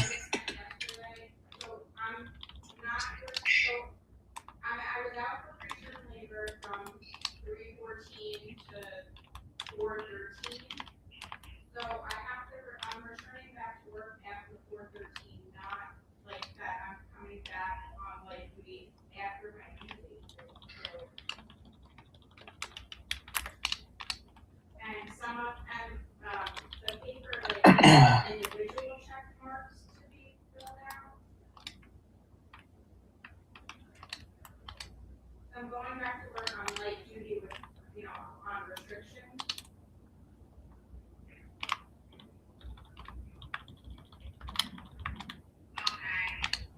Do you see what I'm talking about? Sorry. The transitional work assignment form, it has like stand, sit, walk, bend.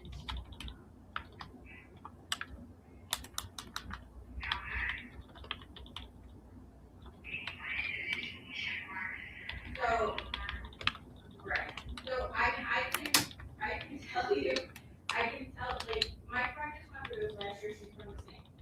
Her name is Jackie, she came off, you know, she comes from the same location. But, so employee health just called me, so Dr. Chang wrote a note with my restriction.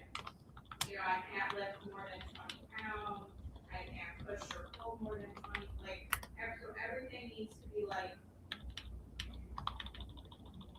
checked. Okay. They're gonna make me lose on IWM again? Are they just gonna fuck me every way? Are they gonna get me? They gonna get me?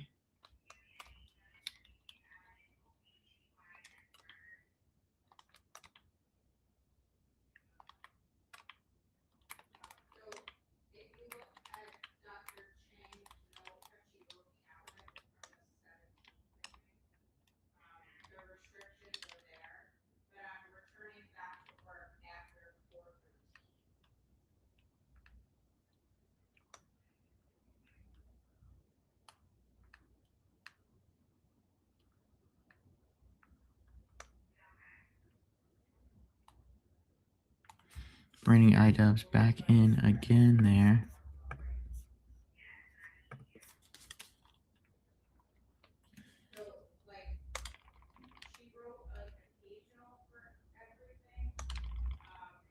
But it should, like, I'm able, like, it, standing, like, is frequent. 30, 40, you know, like, these things up here, 30, 40, 66%. So, like, standing is frequent, walking is frequent, sitting is frequent. You know what I mean? Casey, you anything? And then if you just leave blank on. Me? Yeah. No, just hanging around. Me? Nothing. No. Me? Nothing. There's nothing to do here.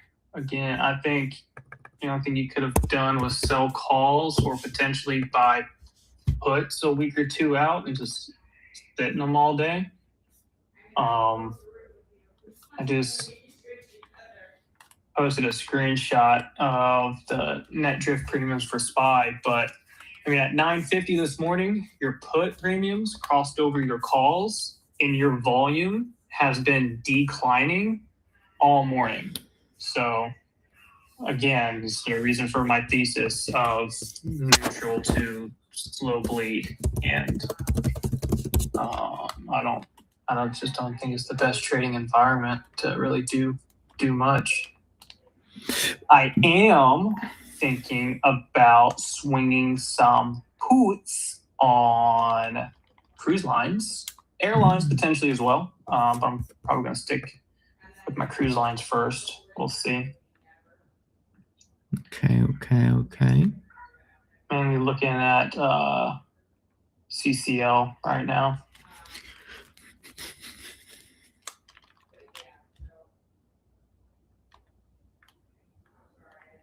CCL just hit March highs. Huge extension from today. I mean, being up 14%, now it's up 11.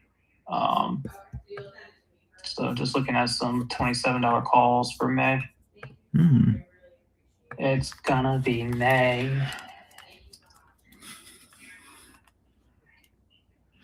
Okay, I added to IWM again. That's my last ad.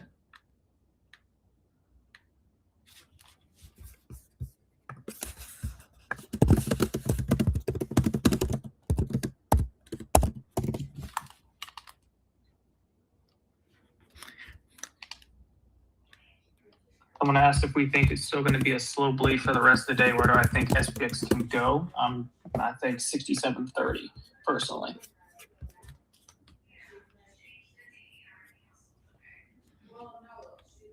Yeah, I'm looking for more downside myself.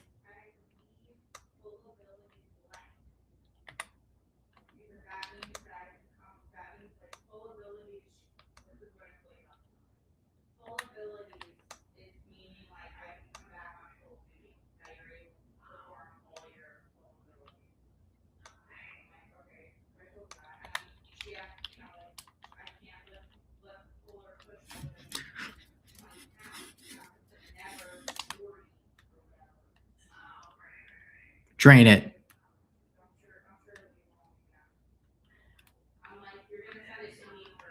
IWM goes under 259. I am going to be paid. I'm green on my contracts.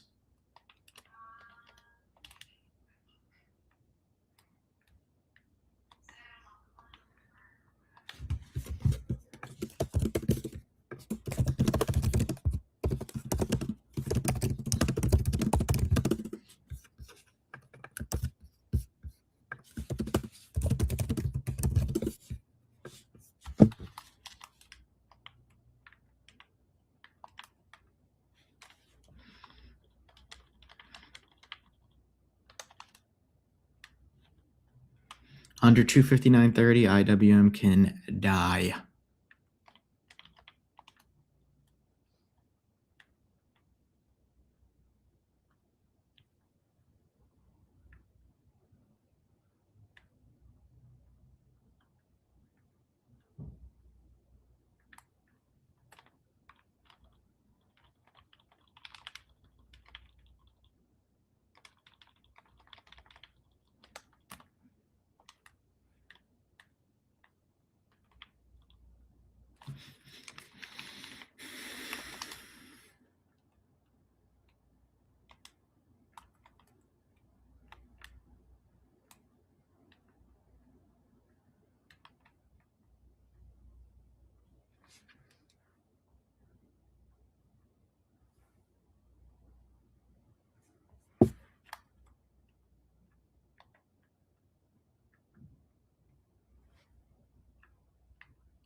Hit me with a ceasefire didn't happen news. I'd shit myself if that happened. Right. I'd actually shit myself if that happened. I'm in a solid 25 contracts of IWM shorts. Let's train it.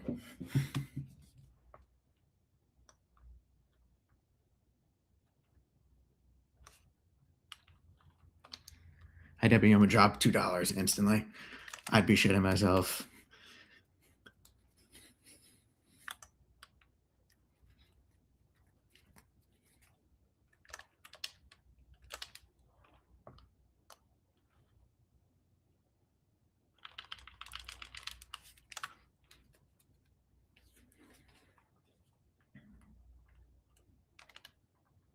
Oh, here we go. Come on. Keep going.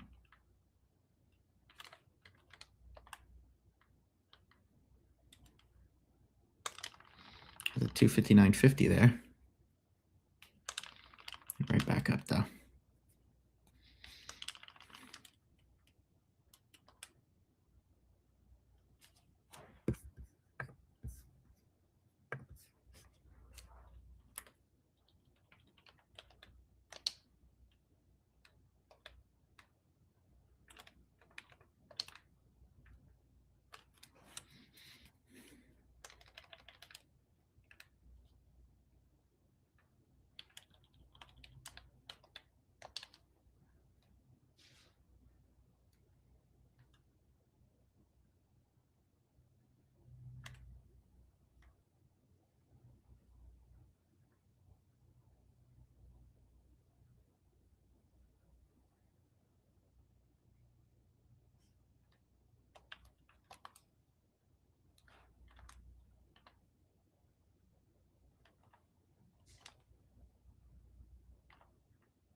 Ooh,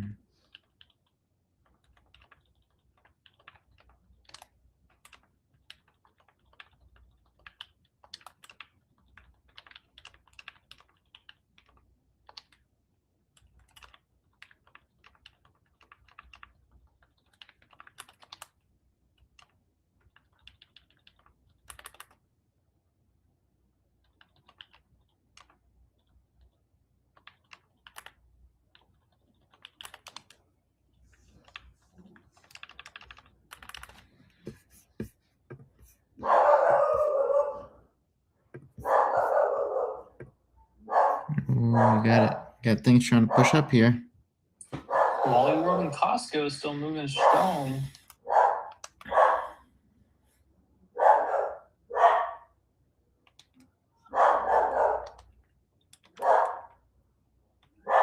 The Apple 10-minute played out.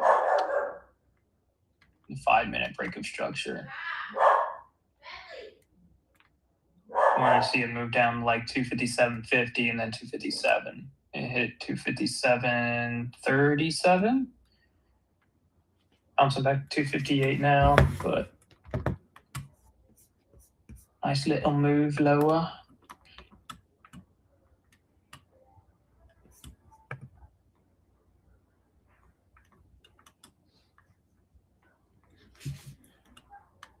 I'm rejecting 260 again currently.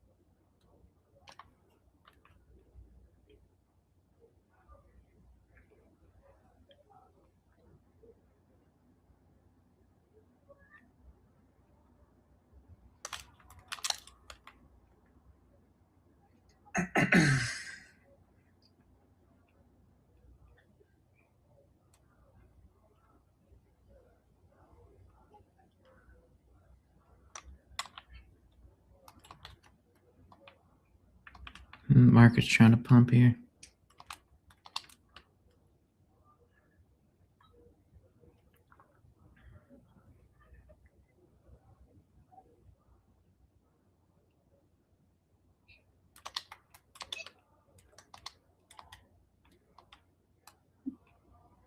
Did we meet our lows of the day? Very possible.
U.S. defense officials strike on the Iranian refinery wasn't conducted by the U.S. or Israel, according to Axios.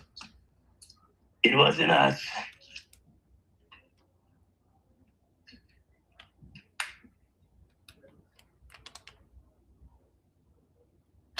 So if it wasn't U.S., wasn't Israel, but there was a strike on the Iranian refinery. Oh, no, sorry, guys. It was me.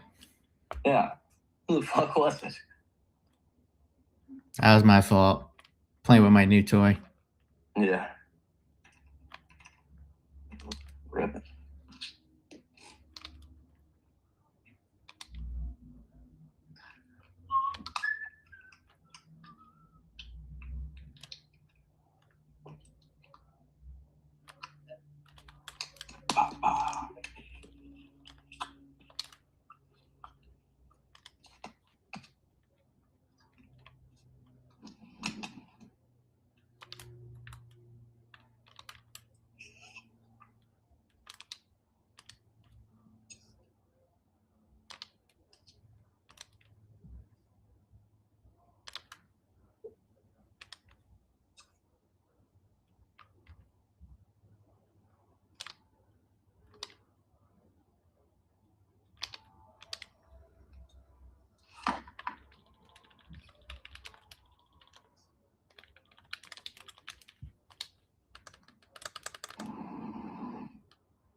CNCK, coin check, popping here, Charlie November, Charlie Kilo, CNCK. Small volume on that one.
We ain't doing nothing now. Swept Asia, been a little bit choppier since we hit that level. I guess there's been some scalps upside, but more sideways than anything around this area.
Nothing hitting the wire right now. It's dead out there. It's dead. Dead as fuck.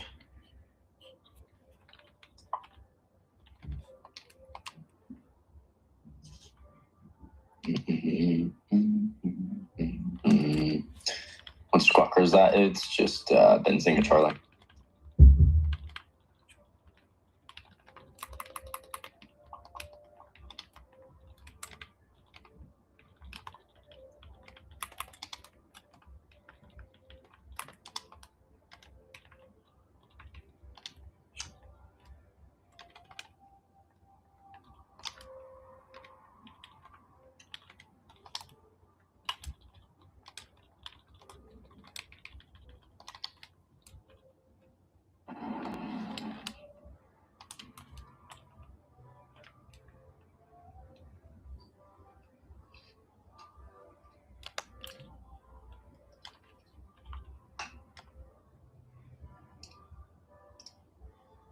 Energy sector still getting killed.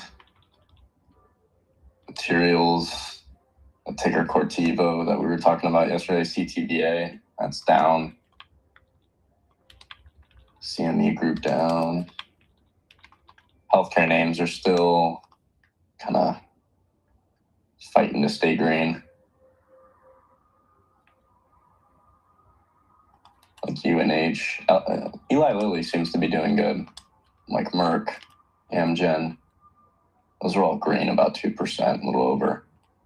UNH, CVS, Signal taking a little bit of a hit.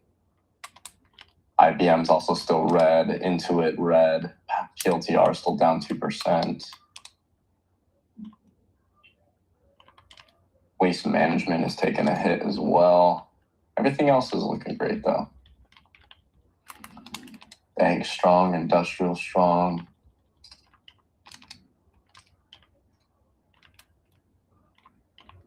We do have meeting minutes in just over 2 hours. Probably a nothing burger like it's been, but always good to stay aware of that time.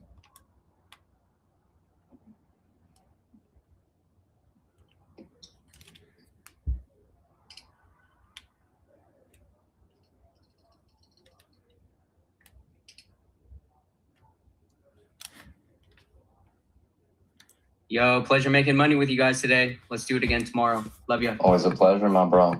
We'll see you tomorrow. Go enjoy the day. Love you, dog.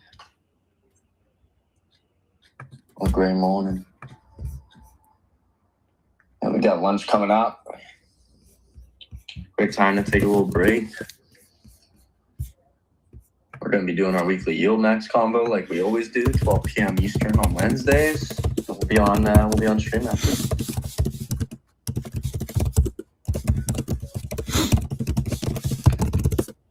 See how Michael Coe's feeling about this market.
to how people are positioning. And so kind of now leading off that, it's going to be nice to hear about what people are doing in the income side of things. So excited for it. What's up, Michael Co?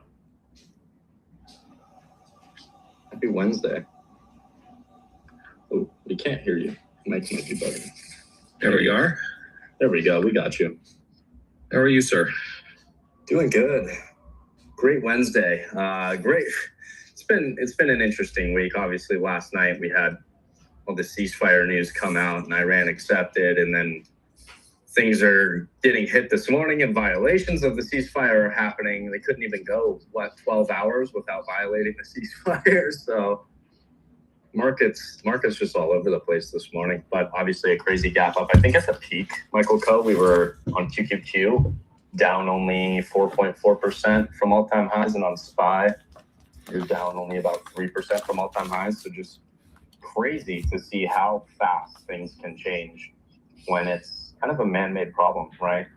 Yeah, we are reminded that it can take one party to start a war. In this particular instance, it's going to take at least 3 to end it. And yeah, I mean, I'm surprised actually with the strikes that are going on in Lebanon that the market's still holding up as well as it is right now. But you know, I don't know if there's some back channel conversations going on saying, hey, you know, this is, you know, the ceasefire, at least for now, is between Iran and the United States, and we are going to try to encourage Israel to go along with it, which I would have assumed was aligned ahead of time, but there was a little bit of an order of operations question that I had when I first heard and read about the terms, which was that, you know, must the strait first open and then the ceasefire begins? One would assume that the ceasefire would begin and then the strait would open. I've been watching marine traffic. I don't see a lot of ship. I mean, they don't move that quickly. There were some ships that were starting to go through, obviously a way lower rate than originally, but it looks like since some issues have been arising this morning. I mean, I only see, at the moment, I only see one ship going in. The Old Coast Destiny is traveling at about 6.9 knots. Can I ask how you're seeing all that? Is that an app or a website? Yeah, so I've been monitoring AIS. A good place to. So there's a couple different sources, but there is a free one that anybody listening might be very interested in. I actually think it's better than so AIS data, for those that don't know, basically is the sort of transponder data that vessel traffic around the world has to send, and among other things, it's for situational awareness. There's just shy of 320,000 ships around the world that are using it. You're supposed to have it on at all times. It will inform you of the name of the ship, the nature of the ship, the flag of the ship, and the destination, whether it is at anchor, whether it is underway, and so on. You can go, so Bloomberg has a lifetime vessel map, but if you don't have Bloomberg, you can go to marinetraffic.com. There is a paid subscription, but you don't need it to see what's going on right now. This updates, I think, every 10 minutes or so. So if you've never been to the site before, in my case, when I load up the site, it just goes automatically to the Persian Gulf because that's where I leave it at all times. So if you go to marinetraffic.com /EN for English /AIS, then it's going to take you to a map, and you can then just, as you do with most sort of map and navigation apps, you can just move over and zoom in on that region. And then you can really zoom in if you want to on the Strait of Hormuz itself. And I think it's helpful for people to sort of understand, what you're dealing with. If you haven't taken a good look at the map, I think it's really helpful because one begins to understand just how narrow a choke point it is that you're dealing with. So if anybody listening right now is doing that live, and you zoom in on that pinch point in the Persian Gulf, what you're going to see is that Hormuz is basically a little island in that narrow strait that's very close to sort of, we'll call it the Iranian mainland. Mm-hmm. And just south of that is an island, Larak Shuri. Yes, I see that. Yes. Okay, so if you're looking at Larak, now normally, as you look at that, so that entire, from the southern shore to the northern shore is about 30 kilometers across. And the conventional shipping lane through that region is about 2 miles wide right through the center. But you're not going to see any ships in there because Iran has said no ships may travel through there. Ships that are what are sanctioned. So when we think about sanctions, normally we think of economic sanctions, right? Which are the restrictions that are imposed, for example, on Russia because of going into Ukraine, or Iran because they're sponsoring terrorism or whatever. But actually in the context of sanctioned ships, from a marine traffic point of view, sanctioned means that they have been given sanction. They are permitted by Iran to travel through the strait. But they have a restriction, and that is that they need to travel on the north side of Larak Shuri.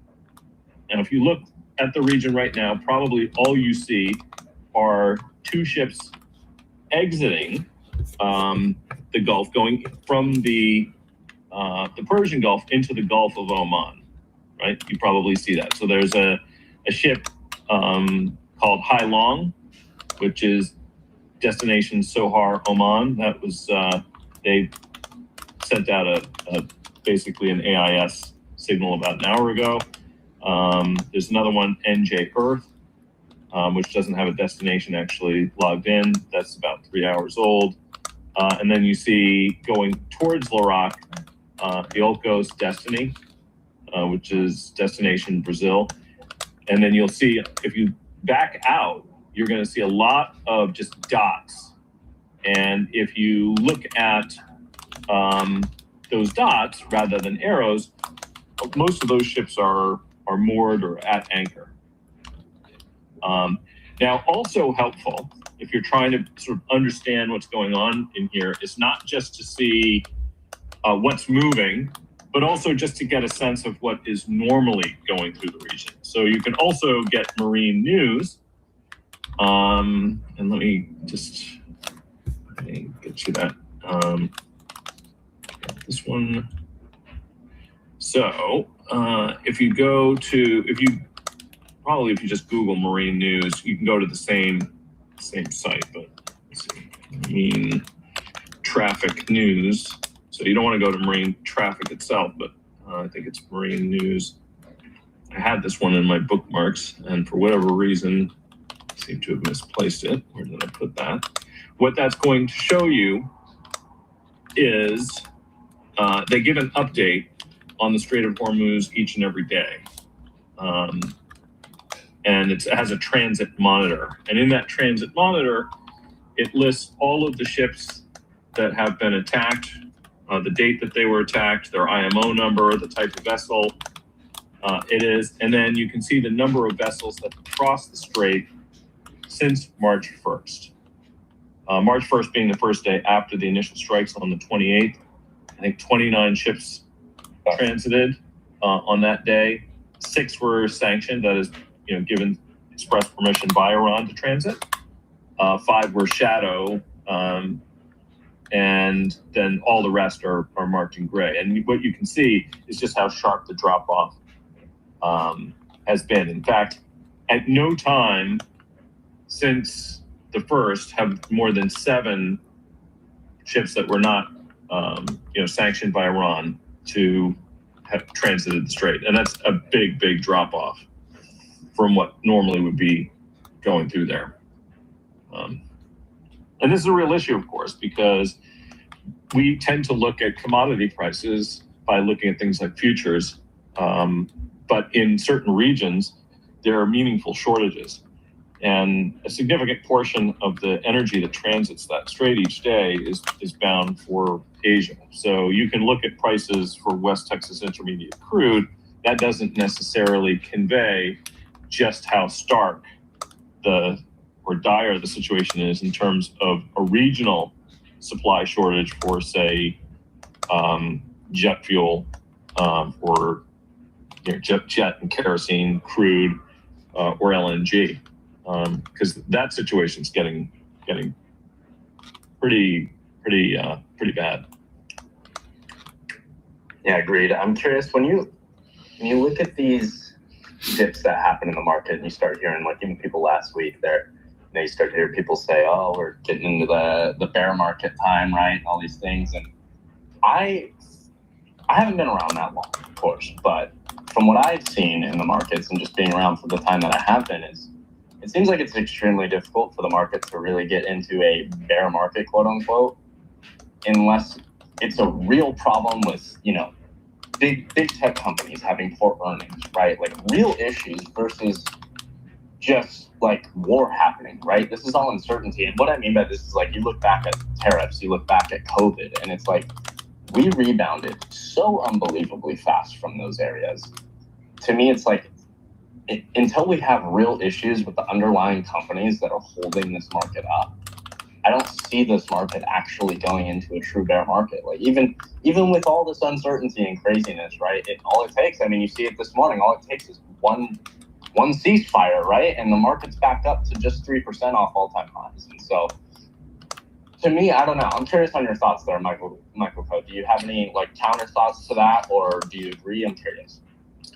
So it might seem surprising to many, but if you take a look at the history of stock markets and war, people's expectation might be that, oh, well, I assume that that's highly disruptive and that markets roll over during times of war. The truth is that actually markets usually do reasonably well during periods of war. Several potential reasons for this, not least of which is that war tends to be an inflationary environment. It was an inflationary environment dating way back to before the times of fiat currency. So it's been more so, of course, since then. So since the creation of the Fed in 1913, since the unilateral devaluation of gold by FDR, and since we formally went off the gold standard, of course, there's been more aggressive, money printing and debt taken on. But actually, war has always been inflationary, even when we were on the gold standard. The only difference is that when we were on the gold standard, typically periods of wartime inflation were followed by an immediate post-war peacetime deflation. So that if you take a look, for example, at the price of goods in gold terms from the post-Revolutionary War period up until about the time of the War of 1912, the First World War, what you'll see is that generally speaking, prices for goods actually would revert to their pre-war levels. So inflation was followed by deflation, and price stability was more the order of the day for over a century. So one reason why stocks would be an appealing place to be could be that it's an issue of, where do you put your money if money is being debased? And, do you want to own real assets? Do you prefer to have growing businesses and things like that? The second is that sometimes it can stimulate an economy somewhat. I think that was what some people have suggested was true during World War II. So that would be another possible reason. I think in a capitalist society, generally businesses are going to do the best that they can. So they will try to be nimble. They will try to adapt. And for the most part, if you look at the stock market, it's always going to be a basket of the economy's winners. Now, what those winners are from one moment to the next might change, but the S&P's 10 largest constituents are very likely always going to be the 10 most successful companies in the country. So from that respect, you can sort of say, I don't know what's going to win, but the markets in general, I'm gonna have whatever those winners are. So I think that's certainly part of it. What causes real bear markets? Well, usually it's a combination of factors, but the most important is a slowing economy, which, as I just discussed, isn't necessarily associated with times of war. In fact, the opposite can be true. And inflation. Now, why do I bring this up? Because obviously rising energy prices is inflationary. The other thing is that rising energy prices can also be restrictive from an economic growth point of view. I read that there's been some indication that every $10 in crude in terms of prices translates to somewhere between 10 and 30 basis points of drag on global GDP. Now that, of course, is over the course of a whole year, right? So if crude was averaged 60 in 2025 and it averaged 80 in 2026, what does that translate to on, whatever, $220 trillion worth of global GDP? And you could say, well, maybe if that average for the whole year was going to be $20 a barrel, maybe that's going to translate to something in the neighborhood of 20, 30 basis points worth of global GDP drag. The other thing to keep an eye on, of course, is how did the economy look going into this? And labor data. By the way, I'm not trying to talk the market down. I want the markets to go up just like everybody else. But some of the revisions that we saw in labor data were weak, I think, even coming into this. So if anybody was looking at this situation saying, okay, well, what could cause it to slow down, the market that is, those would be the things that I would look at. That if you combine a slowing economy with inflation, that brings up the dreaded word that people mention a lot more than it happens, and that's stagflation. That would be something that could precipitate a bear market. It did in the 70s. But to your point, bear markets are the exception, not the rule.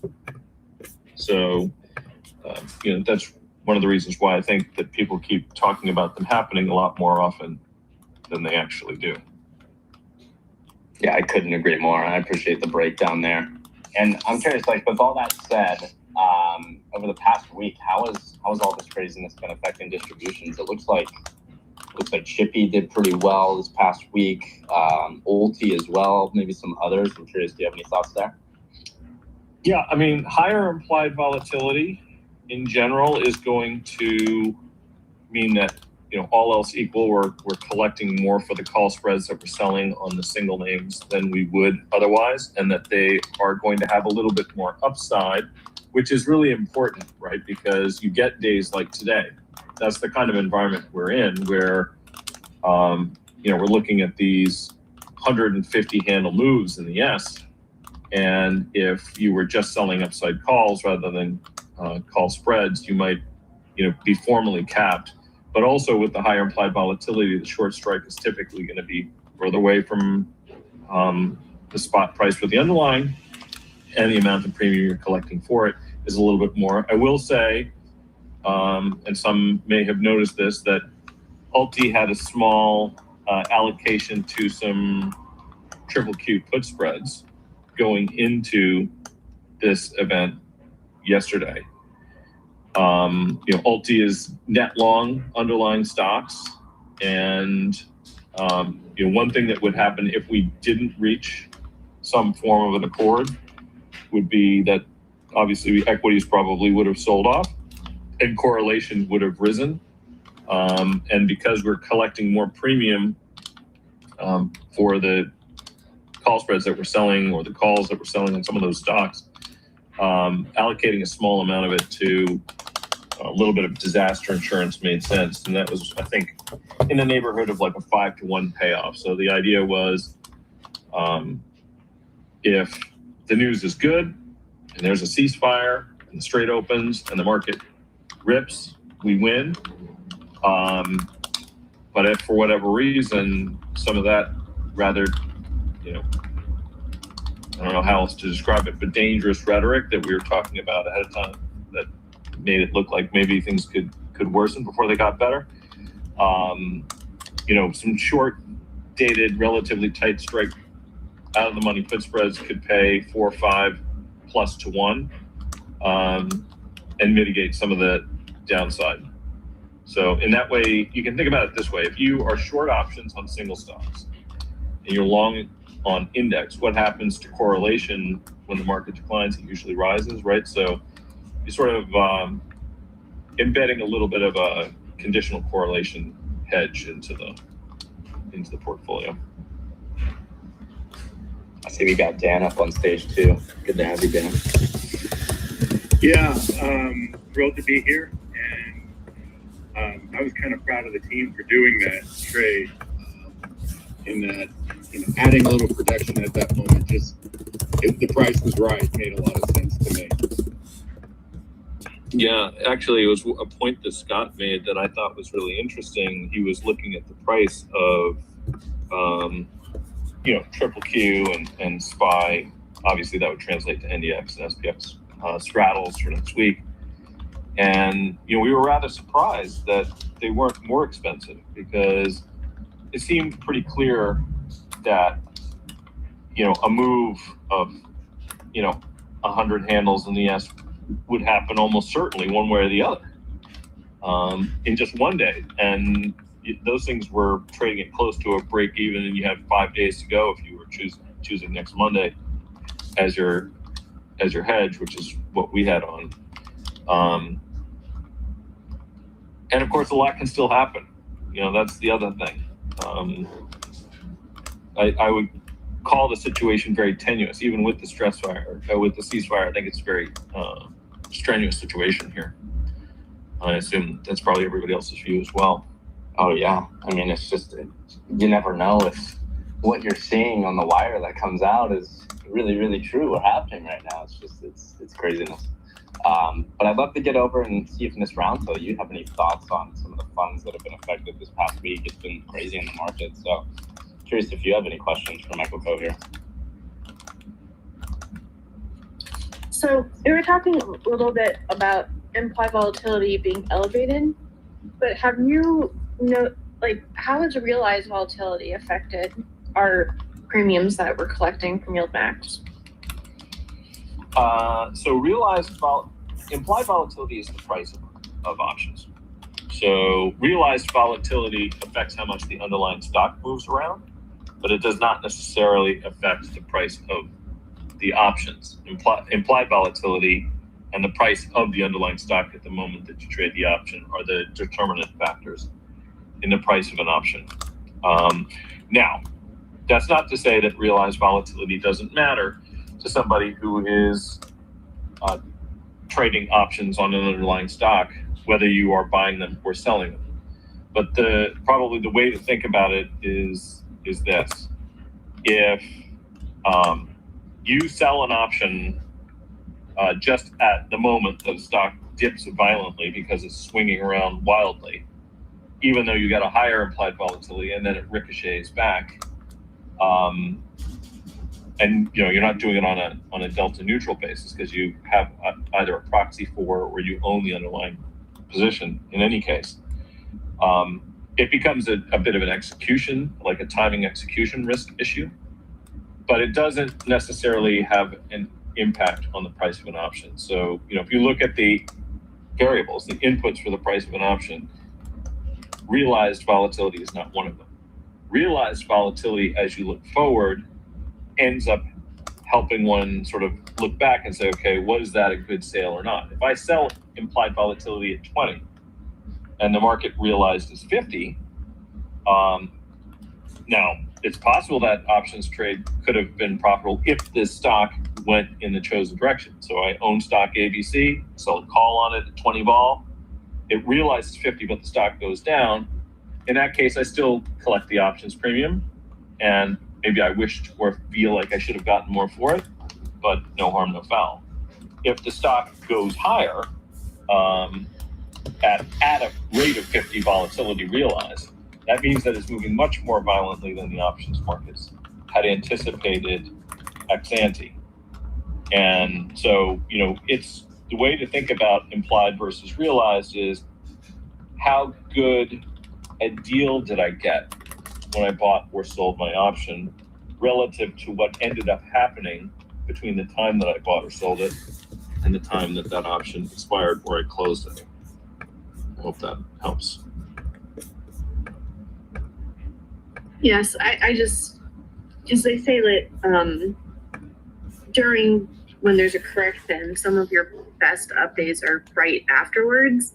So right now I'm really looking at my holdings and looking to see which ones are getting capped the earliest, because not getting capped is really good. So I'm really glad that Yonex, they transitioned to using call spreads. That way there might be a gap, but we don't get exact hardcore capped anymore. You know what? Well, here's a way to, I don't know if you have the ability to do this with your brokerage platform. I'm sure many of you can, though, and you might find this useful. If you just chart SPX volatility, and there's two volatilities you can take a look at. One would be, say, 1 month implied volatility, which also is the same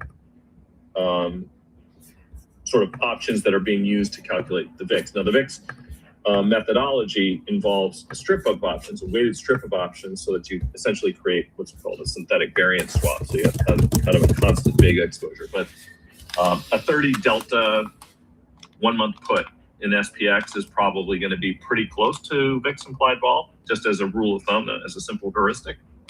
But if you take a look at the implied volatility, 1 month implied volatility for the S&P this year, and look at realized volatility also so far this year, what you're going to see is that implied has pretty consistently been above realized.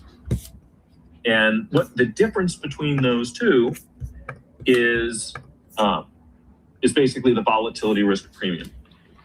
It peaked, the difference. Now realize that implied vol is looking forward and realized volatility is looking backwards. But still, if you had sold volatility on, let's say, March 9th, 1 month fall in S&P on March 9th, that was around 22.2. So that means that the options market was anticipating an annualized standard deviation for the S&P of about 22.5% over the next 30 days. Now, we are about 30 days after that now. What's 30-day realized volatility? 18.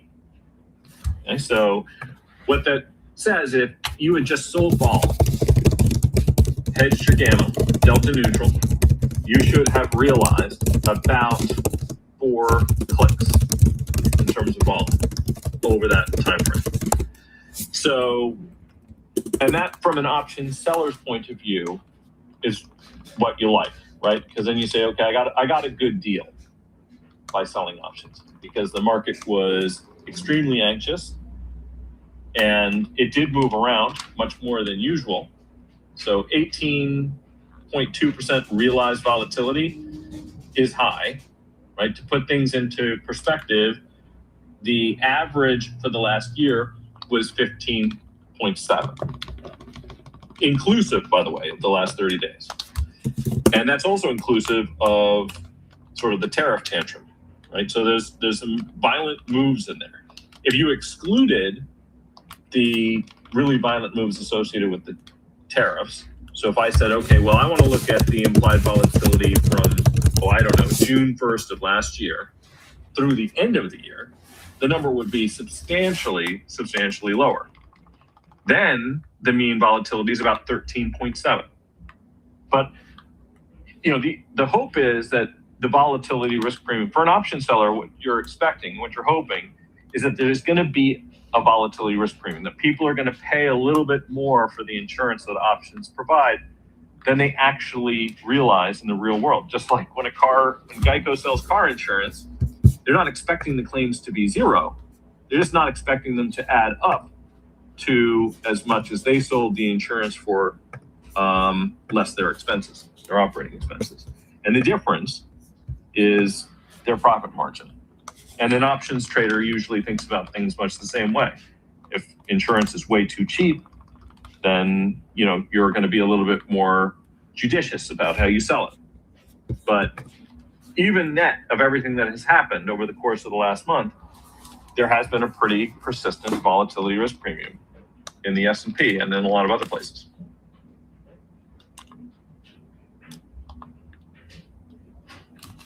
Some really great thoughts. Ms. Roundhill, did you have any other pieces you want to bring up? Nope, that's it. Thank you. Yeah, great stuff. I really appreciate the questions. I had a question from the audience about Ulti, about the rebalancing there. They were just saying the website says regularly, but doesn't specify to the frequency of rebalancing. Do you want to explain that a little bit, Michael Coe? Sure. I mean, Ulti is, the constituent stocks of Ulti are, this is a discretionary fund. So it's not like on a metronome in terms of its schedule. Every single week, the investment committee meets. We had an investment committee meeting yesterday, and we revisit what's in there. Every single day, the traders and the portfolio managers are, reviewing the positions. We have a process that identifies via just simple screening techniques new potential candidates, and we also have some other thresholds that might suggest that names that we previously liked to hold in there might come off. So there's a ranking mechanism, and so even in between investment committee meetings, it's possible for a constituent to leave and for another one to be added. Sometimes that could be based on a catalyst. So these positions are effectively collared, meaning that sometimes as much money as can be made in a position will have been, and the thesis has been played out. So if that's the case, they might then take the next sort of candidate and add it and remove the one that essentially has been played out. And then of course the options traders are adjusting the options overlays depending on whatever happens to be happening that day, right? So if a short call is now worth very, very little, they would cover it and then look to roll, that sort of thing.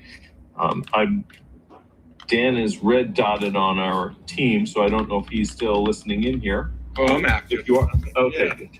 I saw you red dotted on teams, so maybe you're just alerting everybody else not to bother you because you're busy in this one, but I'd let you chime in on this. Yeah, no, so we don't automatically rebalance because we're an active fund. So we're reviewing the holdings on a daily, and as Mike said, weekly basis. So when there's a change fundamentally in the holdings, we could make the change on a Tuesday, Thursday, Friday, whatever.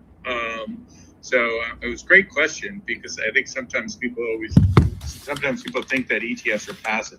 These are definitely very active funds. Gotcha. That makes a whole lot of sense for sure. So I hope that kind of answers the question for those in the audience there too that were wondering about the rebalancing. Crypto Fit, I'll get over to you, my man. Good to see you again. Getting in a lot more of these spaces, which I love to see. You got any thoughts for Michael Coe here? Yeah, I mean the most fun is now co-hosting the income hour, if you will, and it's love like doing that. By the way, everybody should tune into that on Thursdays. If you're not, well, I appreciate that. It's at 2 p.m. Eastern on Thursdays, and what's great about our community is, man, we are. Miss Roundhill will attest to this. She's awesome in there with me. We are a unique community. We come on here and, we don't all talk about, I would say high level stuff, what's going on with, the trades, what's going on with the calls and all that. It's mainly about how can I escape the matrix and use these funds to cover parts of my life. It's like the new fire, if you will.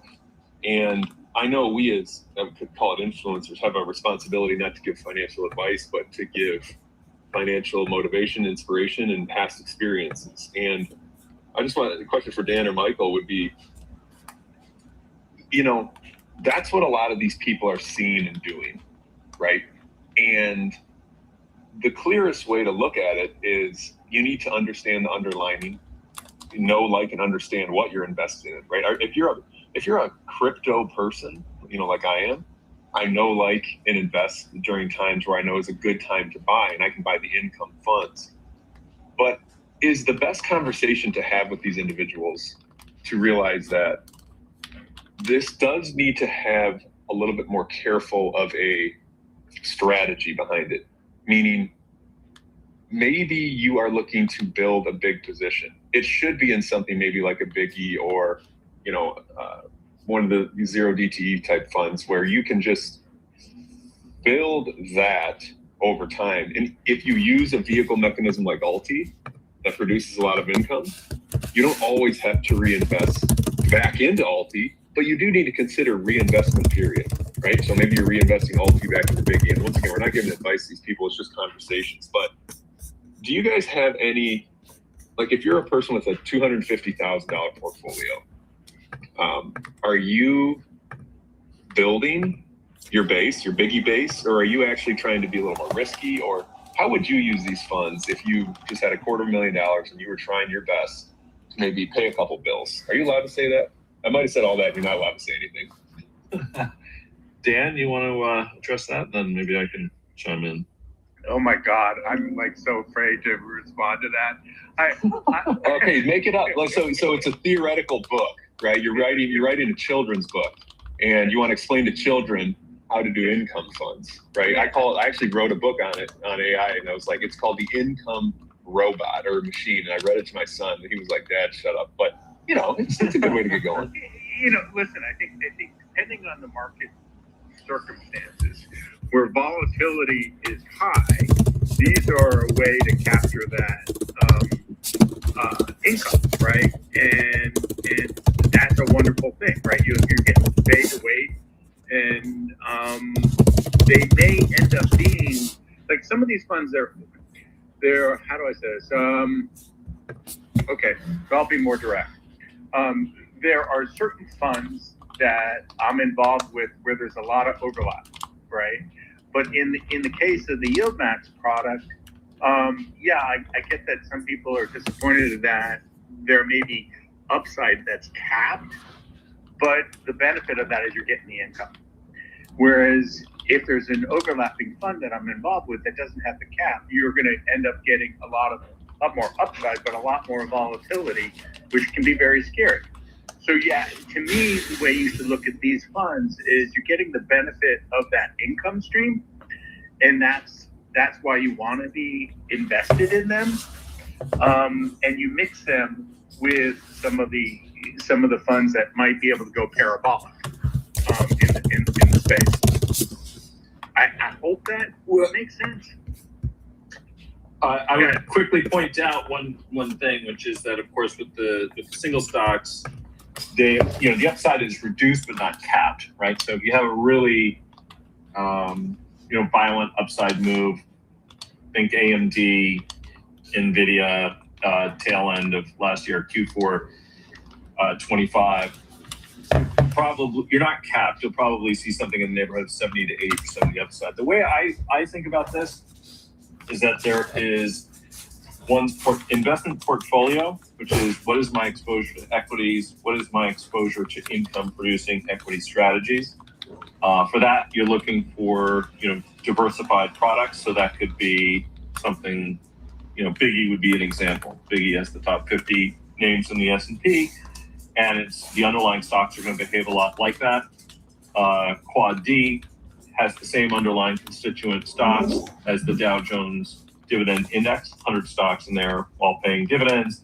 So again, diversified. It's a different mix, of course. You're going to have less of the growth stocks, which typically don't pay as much in dividends. A lot more things like energy and staples and so on, utilities, things like that. But I think as a base, if you're thinking about investing, what you want to have is a core group of diversified equity exposure.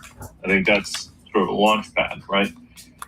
The single stock strategies are exactly that, a strategy in a stock, a strategy in a box. They're intended to make the strategy of selling weekly covered call spreads on an underlying stock easily accessible, logistically much simpler than affecting those trades yourself.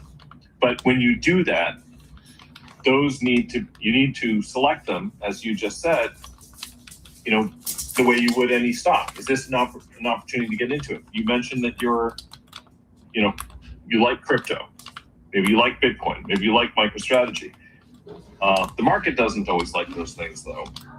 So from my perspective, when it comes to when and how do you allocate, if it's going to be a single stock, you're by definition doing something somewhat tactical, right? That's more of an individual bet that you're making when you do something like that, rather than getting into a diversified product. And then there's something in the middle. If you're dealing with something like mining, that's just saying, I think now is a good time to get into a swath of miners. That's both, rare earth, industrial, and precious, metal mining, basically. Same thing with a Chippy or a Soxy, something like that. But I think at its core, every investor should have just a basic diversified group of equities, and then all of this other stuff is tactical around that. And that could be a technical tactic that you're deploying there, or it could be a fundamental one, or some combination of these, which is typically the way I operate. Which is to say that, I'm not a technical analyst per se, but I do pay attention to charts, probably to some extent like everybody does. Well, yeah, and it's simple that I'm glad we're having these conversations now with the community, because it's like, let's say you are, very bullish on MicroStrategy. Obviously, it's a great time to start buying, a great time to start accumulating, and then a great time to start reinvesting your dividends to get more shares. Now, when strategy, hits 1,500 a share, and everybody says that Saylor's the best investor, he'll outpace Buffett here. Might be a better time to take your increased yield that you're getting, because share price goes up, payouts are going to go up. That might be a time to stop reinvesting and open up a new position with your the distribution you're getting, and maybe that's the time to open it up in a big E or something else. I'm just spitballing, but these are fun conversations we're having with the community. But man, we are a mix of people who have opinions. That is for sure. Thursdays at 2, is that what I heard? Oh, hey, Michael, be very careful. It's not like a bloodbath per se, Miss Roundhill, but people have opinions, right? Can you back me up? Yes, we all come with, different backgrounds and why we need our income, and we're at different stages in our investing journey, and it's just so interesting to hear everybody's own where they're at with their investing journey. I'd say we're like a group of WWE wrestlers, right? We're not that crazy, but we're not that sane. I'm gonna have to tune in for this. Yeah, hop on there, Michael. It's hosted by the Wolf Financial account. CryptoFit's usually behind it on Thursdays at 2. So reminder for everybody else in the audience too. We're doing that income show now. So trying to lean more into the income stuff and actually have a show around it, just besides, what we do here on Wednesdays. So really good stuff there. Big shout out to you, CryptoFit. Did you have any other pieces you wanted to touch on? No, I just really like what's going on with Alti and YMAX. Great job. I think people forget it's a very small rant. Well, how Michael said, diversify big portfolio. That is Alti still, right? That still is Alti. If tech rips, Alti's share price is going to, I'm not going to say rip with it, but it's not going to continue to go down when you look at the holdings. So, I still put that as a part of my base, right? It's not the same product as Biggie, but it's not a completely different. It just has a little slightly different purpose. It's still very diversified. Yeah, you'll get correlation with the trend. That's the key. I think that's the key word that everybody's looking for on it. Absolutely. Well, really appreciate the thoughts as always, my man, and good luck on the show.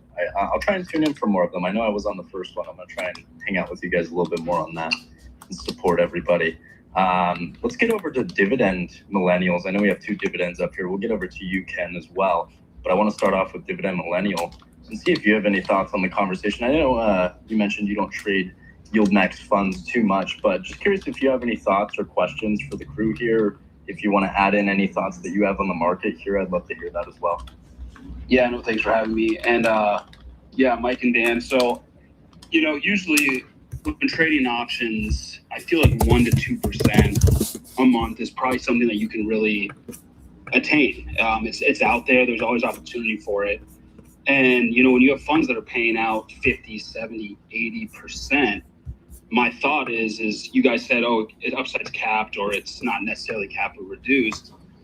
Is there any reason, what's the reason for going, I guess, that high as opposed to still putting out like maybe a 25% distribution, which would be higher than most other competitors, but then, you know, you're not going to necessarily have NAV erosion or anything there because it seems like the money has to come from somewhere. And obviously we would all love to make 50, 70% a year. We'd all be billionaires. So I guess my question is what is the reasoning to go that high and what should you expect, I guess, total return wise versus distribution wise? So yeah, I mean, it's a great question, and I think it probably bears a little bit of elucidation here. So the amount of these payouts is typically going to be dictated by the implied volatility of the underlying that you're dealing with, right? So it's not an arbitrary thumb in the wind, like, oh, what are we going to distribute with these? So for example, if I have some hypothetical stock, the implied volatility is, we'll call it 50, a high number like that. And I sell an option. That's the amount that on an annualized basis, we're probably going to be paying out in subsequent week. It's a weekly payer, for example, right? So there's not a target distribution the way there is for the target 12 or 25 funds, right? Or actually, in some ways, although it floats a little bit more, Quad D. Quad D is a target product of a sort, in the sense that the amount of premium that you're hoping to collect on a net basis is going to be dictated effectively by the dividends that the underpinning group of stocks are going to be paying, right? So as far as the NAV is concerned, the NAV is going to be affected by the distributions. Of course, whenever you have a portfolio, you distribute some amount of money, that portfolio is going to decline by whatever you distributed. Makes sense? Whether or not that is going to have a NAV result over that period that is lower than where it started is going to be if you distribute more than the total returns before the distribution was made, then of course the NAV on a per share basis will be lower. For the investor, if you want to keep that consistent, you can say, okay, well, what's the difference? Let's just say you had a return over the course of a week that was 50 basis points. 50 basis points is a nice number in the context of what you just suggested, because that works out to 25% annualized. But there was, let's just say for the sake of argument, there was a 1% distribution. You could take 50% of the distribution and reinvest it. And you would say, well, why doesn't the fund manager just do that? Well, here's the thing. If I realize 1% from 1 week to the next on a short call option in terms of premium, that's a realized gain. And we really need to distribute 90% or more of the realized gains that we get. Now, this isn't the entire tax period, but in general, it's a good idea to just simply say, okay, whatever the realized gains are, we're going to pass that back. And the reason is because otherwise, the fund is going to be subject to corporate income tax. And we don't want that because it's a 30% hit. It's easier to lower the basis in the shares, distribute it, have people reinvest if they choose, and essentially leave that in investors' hands because it is less likely to have a negative tax implication or a negative tax surprise at the end of the tax period, and it puts more flexibility into the hands of the investor. So, aesthetically, we would prefer probably not to do it that way, because it's much nicer to say, okay, well, we're going to try to manage this for NAV stability instead. The other thing is that from a fund manager's point of view, economically, we'd of course be better off to retain more, right? We don't get paid on money that we don't manage. So logically, investors must look at that and say, well, why do they do this? I mean, there must be some reasons.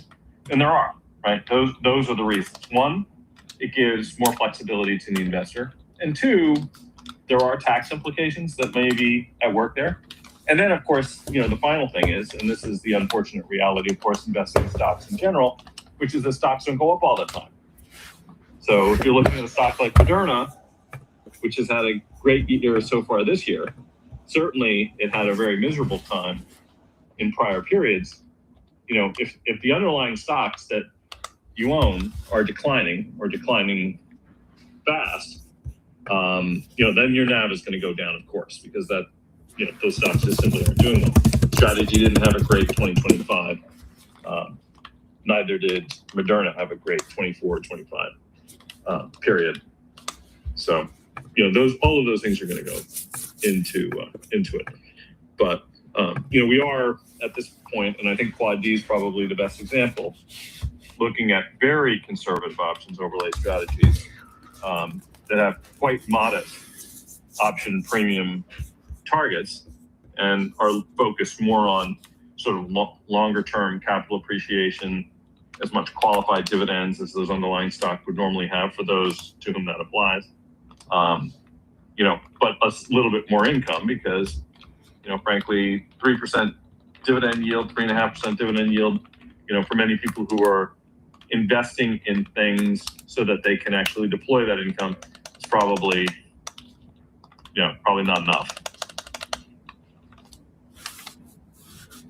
So, sorry, quick question on follow up on that, and I appreciate the response to it. So when you're saying that it's, return of capital or coming back in that regard, and you have, some other funds like a Neos, for example, that's doing 15%, the same thing, are they doing something that would be taxed differently that you said that, or is it the same kind of protection that they have?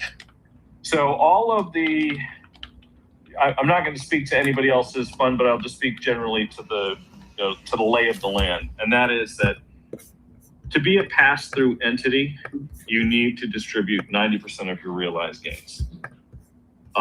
If you are the ROC, so return of capital is going to take place under kind of, I guess, two circumstances.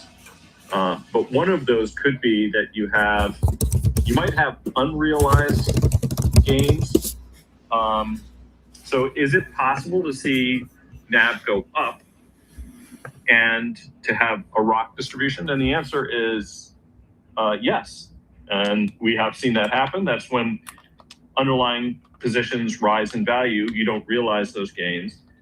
And then you have realized losses on some options if the underlying went through those strikes. So the overall value of the fund went up. Maybe the overall value of the fund went up by more than the amount of distributions that were made, and yet you can still have some return of capital. So there's a timing mismatch issue that can play into it.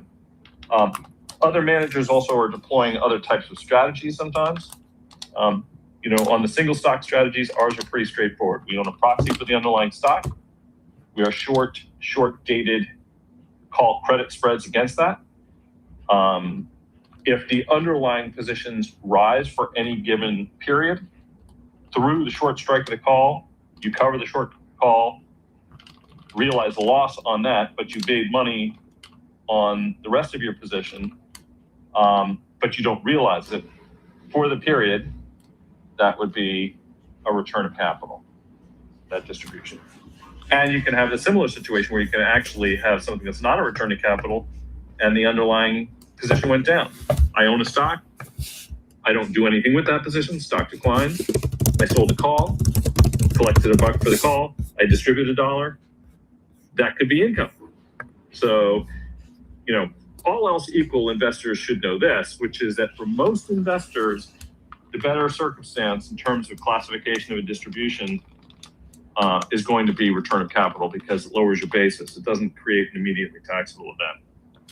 So that's generally preferable. And the ideal situation is one where the total returns for the underpinning constituents of the portfolio are as large or larger than the distributions that are made. And that would be, your chippies and your Soxies, where the underpinning stocks obviously did exceptionally well. And consequently, you have share price appreciation and you have, healthy distributions. That's obviously the happiest circumstance. It's really great stuff, Michael Coe. I hope that that made sense to you, Dividend Millennial. I do want to get over to Dividend Ken as well and see if you have any thoughts on the conversation that we've had so far. We're wrapping up in about 5 minutes, but Ken, any thoughts for Michael Coe or Dan up here? Hey, yeah, thanks for having me. Yeah, I had a couple questions. I know we're short on time, but just since you mentioned about DDD, just how has it been trading from you guys' point of view, and how are the monthly calls looking? I know it's coming up on trading for 4 weeks. That's kind of like two of my questions, and I'm expecting, because it's such conservative calls, I'm expecting at the end of the year for DDD for there to be premium. I know with your max, the other funds, you normally push out the additional premium throughout the year, so there's not that long time. But I have the inkling that it may be some additional premium in DDD come the end of the year, and I was wondering what's the plan for that. And then another one is, if there is a back test on DDD, would you guys be able to share it? That's, I don't know. Dan, do you know the answer to that? I'm not sure if we can I don't share a back test. We'd be very hesitant, especially on an active fund. I think that's frowned upon. If I am not a compliance expert. Let's start with that. So I'm not a securities lawyer, but I think there's a reason why that doesn't happen, because almost every strategy has been tested in some way. And I'm trying to think if I've ever seen or been a part of an organization that distributed back test collateral. I don't think we ever have. And if you had, I can guarantee it wasn't a bad back test. No one's ever seen a bad back test. Oh, of course not, right? That's the first rule of back tests. That's right. Yeah. You never see a bad one. And by the way, considering that that every strategy that somebody comes up with has probably been worked through in some respect, then one might assume that that chances are whatever we've been looking at, it looks pretty good on a relative basis. And past is no indication of future results.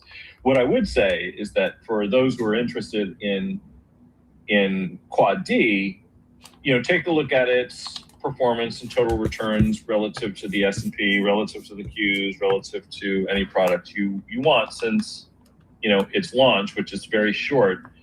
What you're going to notice, so now I'm just talking about the trading days since March 12th when this thing began trading.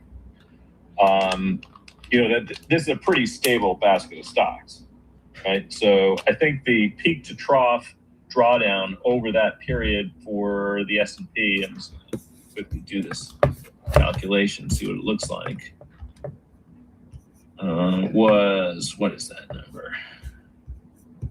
4.85, 4.86% or thereabouts, probably for the S&P, and that was from March 17th to the 30th. So people can do this work at home if they're interested. And if I then take a look at Quad D, just getting the data from my Bloomberg here, 1.6%. And that was between the 17th also, not surprising, but actually the 20th, because after the 20th, a lot of the constituent stocks that are in the Dow Jones Dividend Index actually started to outperform the S&P more broadly. So, one of the things you'll notice about it is that,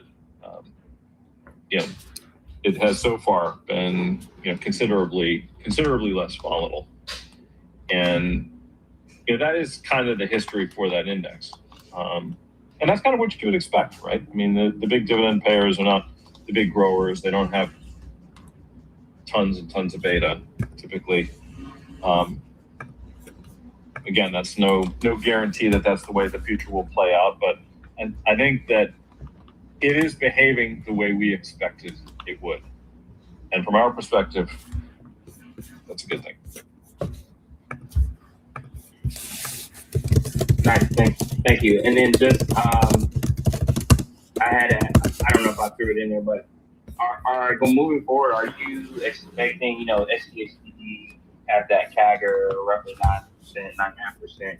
Will you guys be able to replicate that on the additional premium that you're collecting?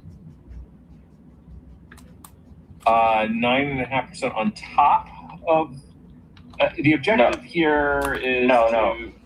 Go ahead.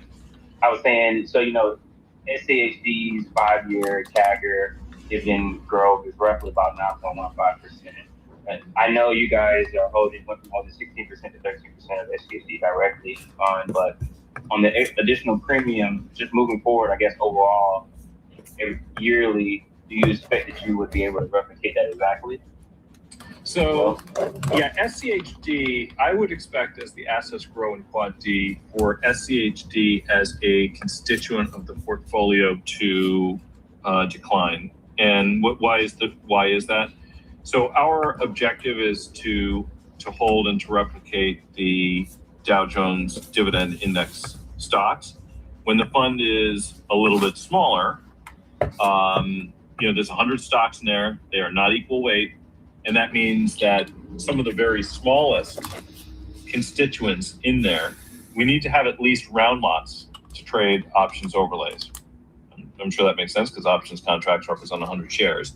Mm-hmm. So SCHD is being used so that the underpinning holdings of securities, whether by proxy, SCHD, or actual holdings, by actually holding the underpinning shares, are appropriately weighted relative to the index. So you'll notice that, we have, 1,300 shares, for example, of Merck, 1,200 shares of, ConocoPhillips, 2,000 shares of Coke.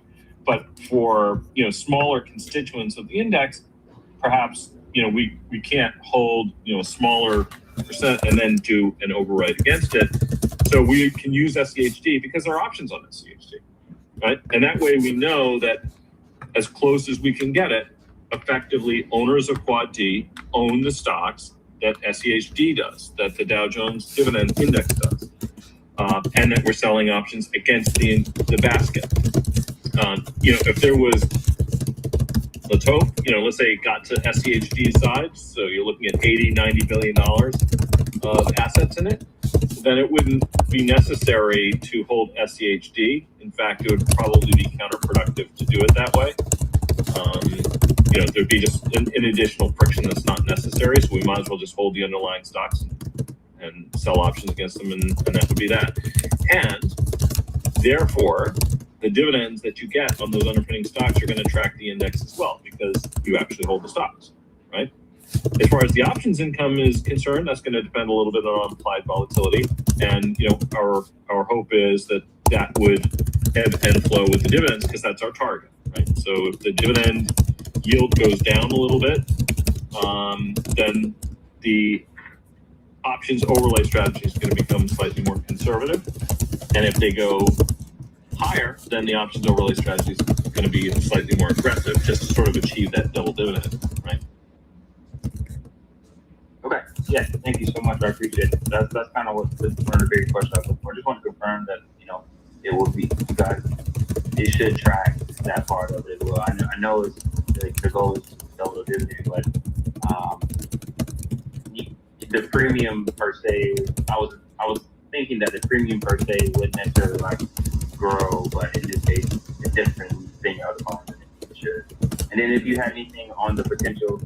There be any potential extra incline on this one compared to the other ones? Oh, I think it's early days. Way too early. Yeah.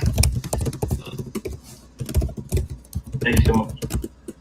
Thank you. Some great stuff, crew. This is a really good conversation. Michael Pell, real quick, I have just one more from the audience that I want to make sure get in here. They wanted their answer or their question answered. They asked, do you think yield maximum marketing strategy is correctly targeted for the investing class, the average high yield investor? Like you said, I'm seeing lots of HELOCs taken out for such volatile funds. Maybe you can explain a little bit how you guys look to stay a little more sustainable compared to some of these other funds out there. Yeah, I mean, there are some funds that deploy leverage. We don't. Leverage is a double-edged sword, so that's one way I would differentiate the things we do. HELOCs to purchase any securities, that's you're getting far out on the risk curve when you start doing that kind of thing. I guess I would suggest that if you're looking to use any leverage in the securities markets, the amount that's afforded by broker dealers to most customers is about as far as one would ever want to get to begin with. So, maybe for some people that means no leverage. For some, that's going to be Reg T margin. And for more sophisticated investors with longer time horizons and are more nimble and have good risk management techniques and approaches, customer portfolio margin might be okay. But HELOCs, this isn't, I've never heard of anybody who's a fiduciary. We are fiduciary. We are, an investment advisors. In that sense, I've never heard any fiduciary recommend that as an investment approach. And that is not dependent on what it is you're buying and how safe you think it is. That doesn't strike me. I don't encourage anybody to, when they get an envelope in the mail from Bank of America that says, hey, here's a bunch of checks. You can use your available credit, your credit card. You write a check for whatever you want, a vacation or whatever it is. I mean, I get these things in the mailbox all the time. I'm thinking, who uses these checks? What do they use them for? But that would not be a good way to deploy into risk assets either. And that's the important thing, right? So when you're buying securities, these are risk assets. Some are riskier than others. Some approaches are riskier than others. But if you get too levered and start doing things like that, what is going to end up happening is you will be forced out at the worst possible moment. And if I've seen people get carried out for anything, that's usually it. I've seen a lot of very smart people who had the right idea, but the biggest thing that was wrong with their trade was they took on too much risk and got stopped out. And usually leverage is the cause. Absolutely agree. That's every day for us. On the day side of things, yeah. But Michael Coe, I know we're going a little over time. I appreciate that breakdown there, and always appreciate your time coming on these spaces, being super transparent with everybody, and just allowing everybody to come on here and ask any questions that they have. So big appreciation to you. Do you have any other thoughts or last pieces you want to get in front of the audience before we wrap up? No, I appreciate these questions. They're all thoughtful all the time, and I appreciate your time too. I always enjoy these sessions. Thanks. Always a pleasure, Dan. Appreciate you as well, and all the amazing speakers we had on the conversation. If you're in the audience, highly recommend you guys follow these speakers. It'll make your timeline better, and follow that Wolf Financial account up here that's co-hosting with me. That's where CryptoFit, our boy that was just up here, is going to be doing the Thursday show at 2 p.m. Eastern tomorrow. So if you guys want more talk about income, head up. That's tomorrow, and that's what. Well, it's a little back. Well, I've been hanging more than call chatting, so it's fun. You guys want to about those? Do it. The spaces today. I threw the link for the YouTube stream directly up top. So if anybody wants to join us live over there, that's where we're going to be hanging the rest of the day. But for everybody else, we'll see you guys bright and early back on Spaces tomorrow morning. And if you missed any of the conversation that you want to listen back to, this conversation is recorded. So as soon as I end it here, you can go back, listen to any pieces that you may have missed. And yeah, we're going to finish it off on the stream. So we'll see everybody there. Have a great rest of the day. We'll see everybody else tomorrow. Peace out, y'all.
Sorry.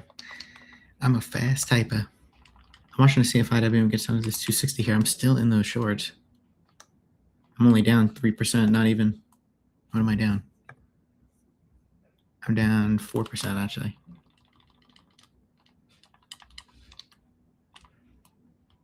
We get an extension move here. We are gonna get a big win. We got that meta short. That was over $120 a contract there.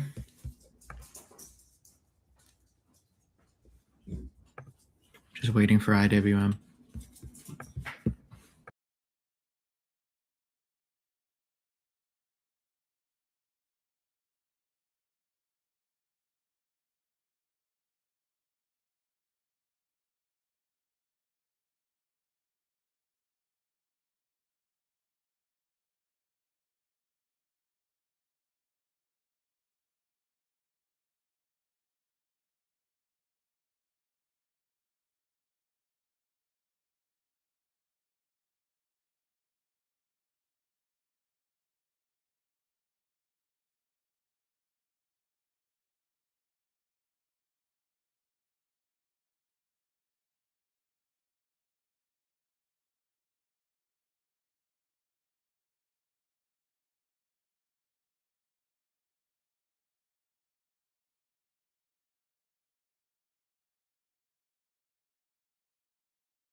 All right, guys, I'm going to hop off. I'll be in chat. I'm still in the IWM puts. I'm looking to get out of it. There must have been some news in the past 5 minutes here because we got a drop on SPY Qs and IWM. That was like instant. Not sure what it was. I don't see it anywhere.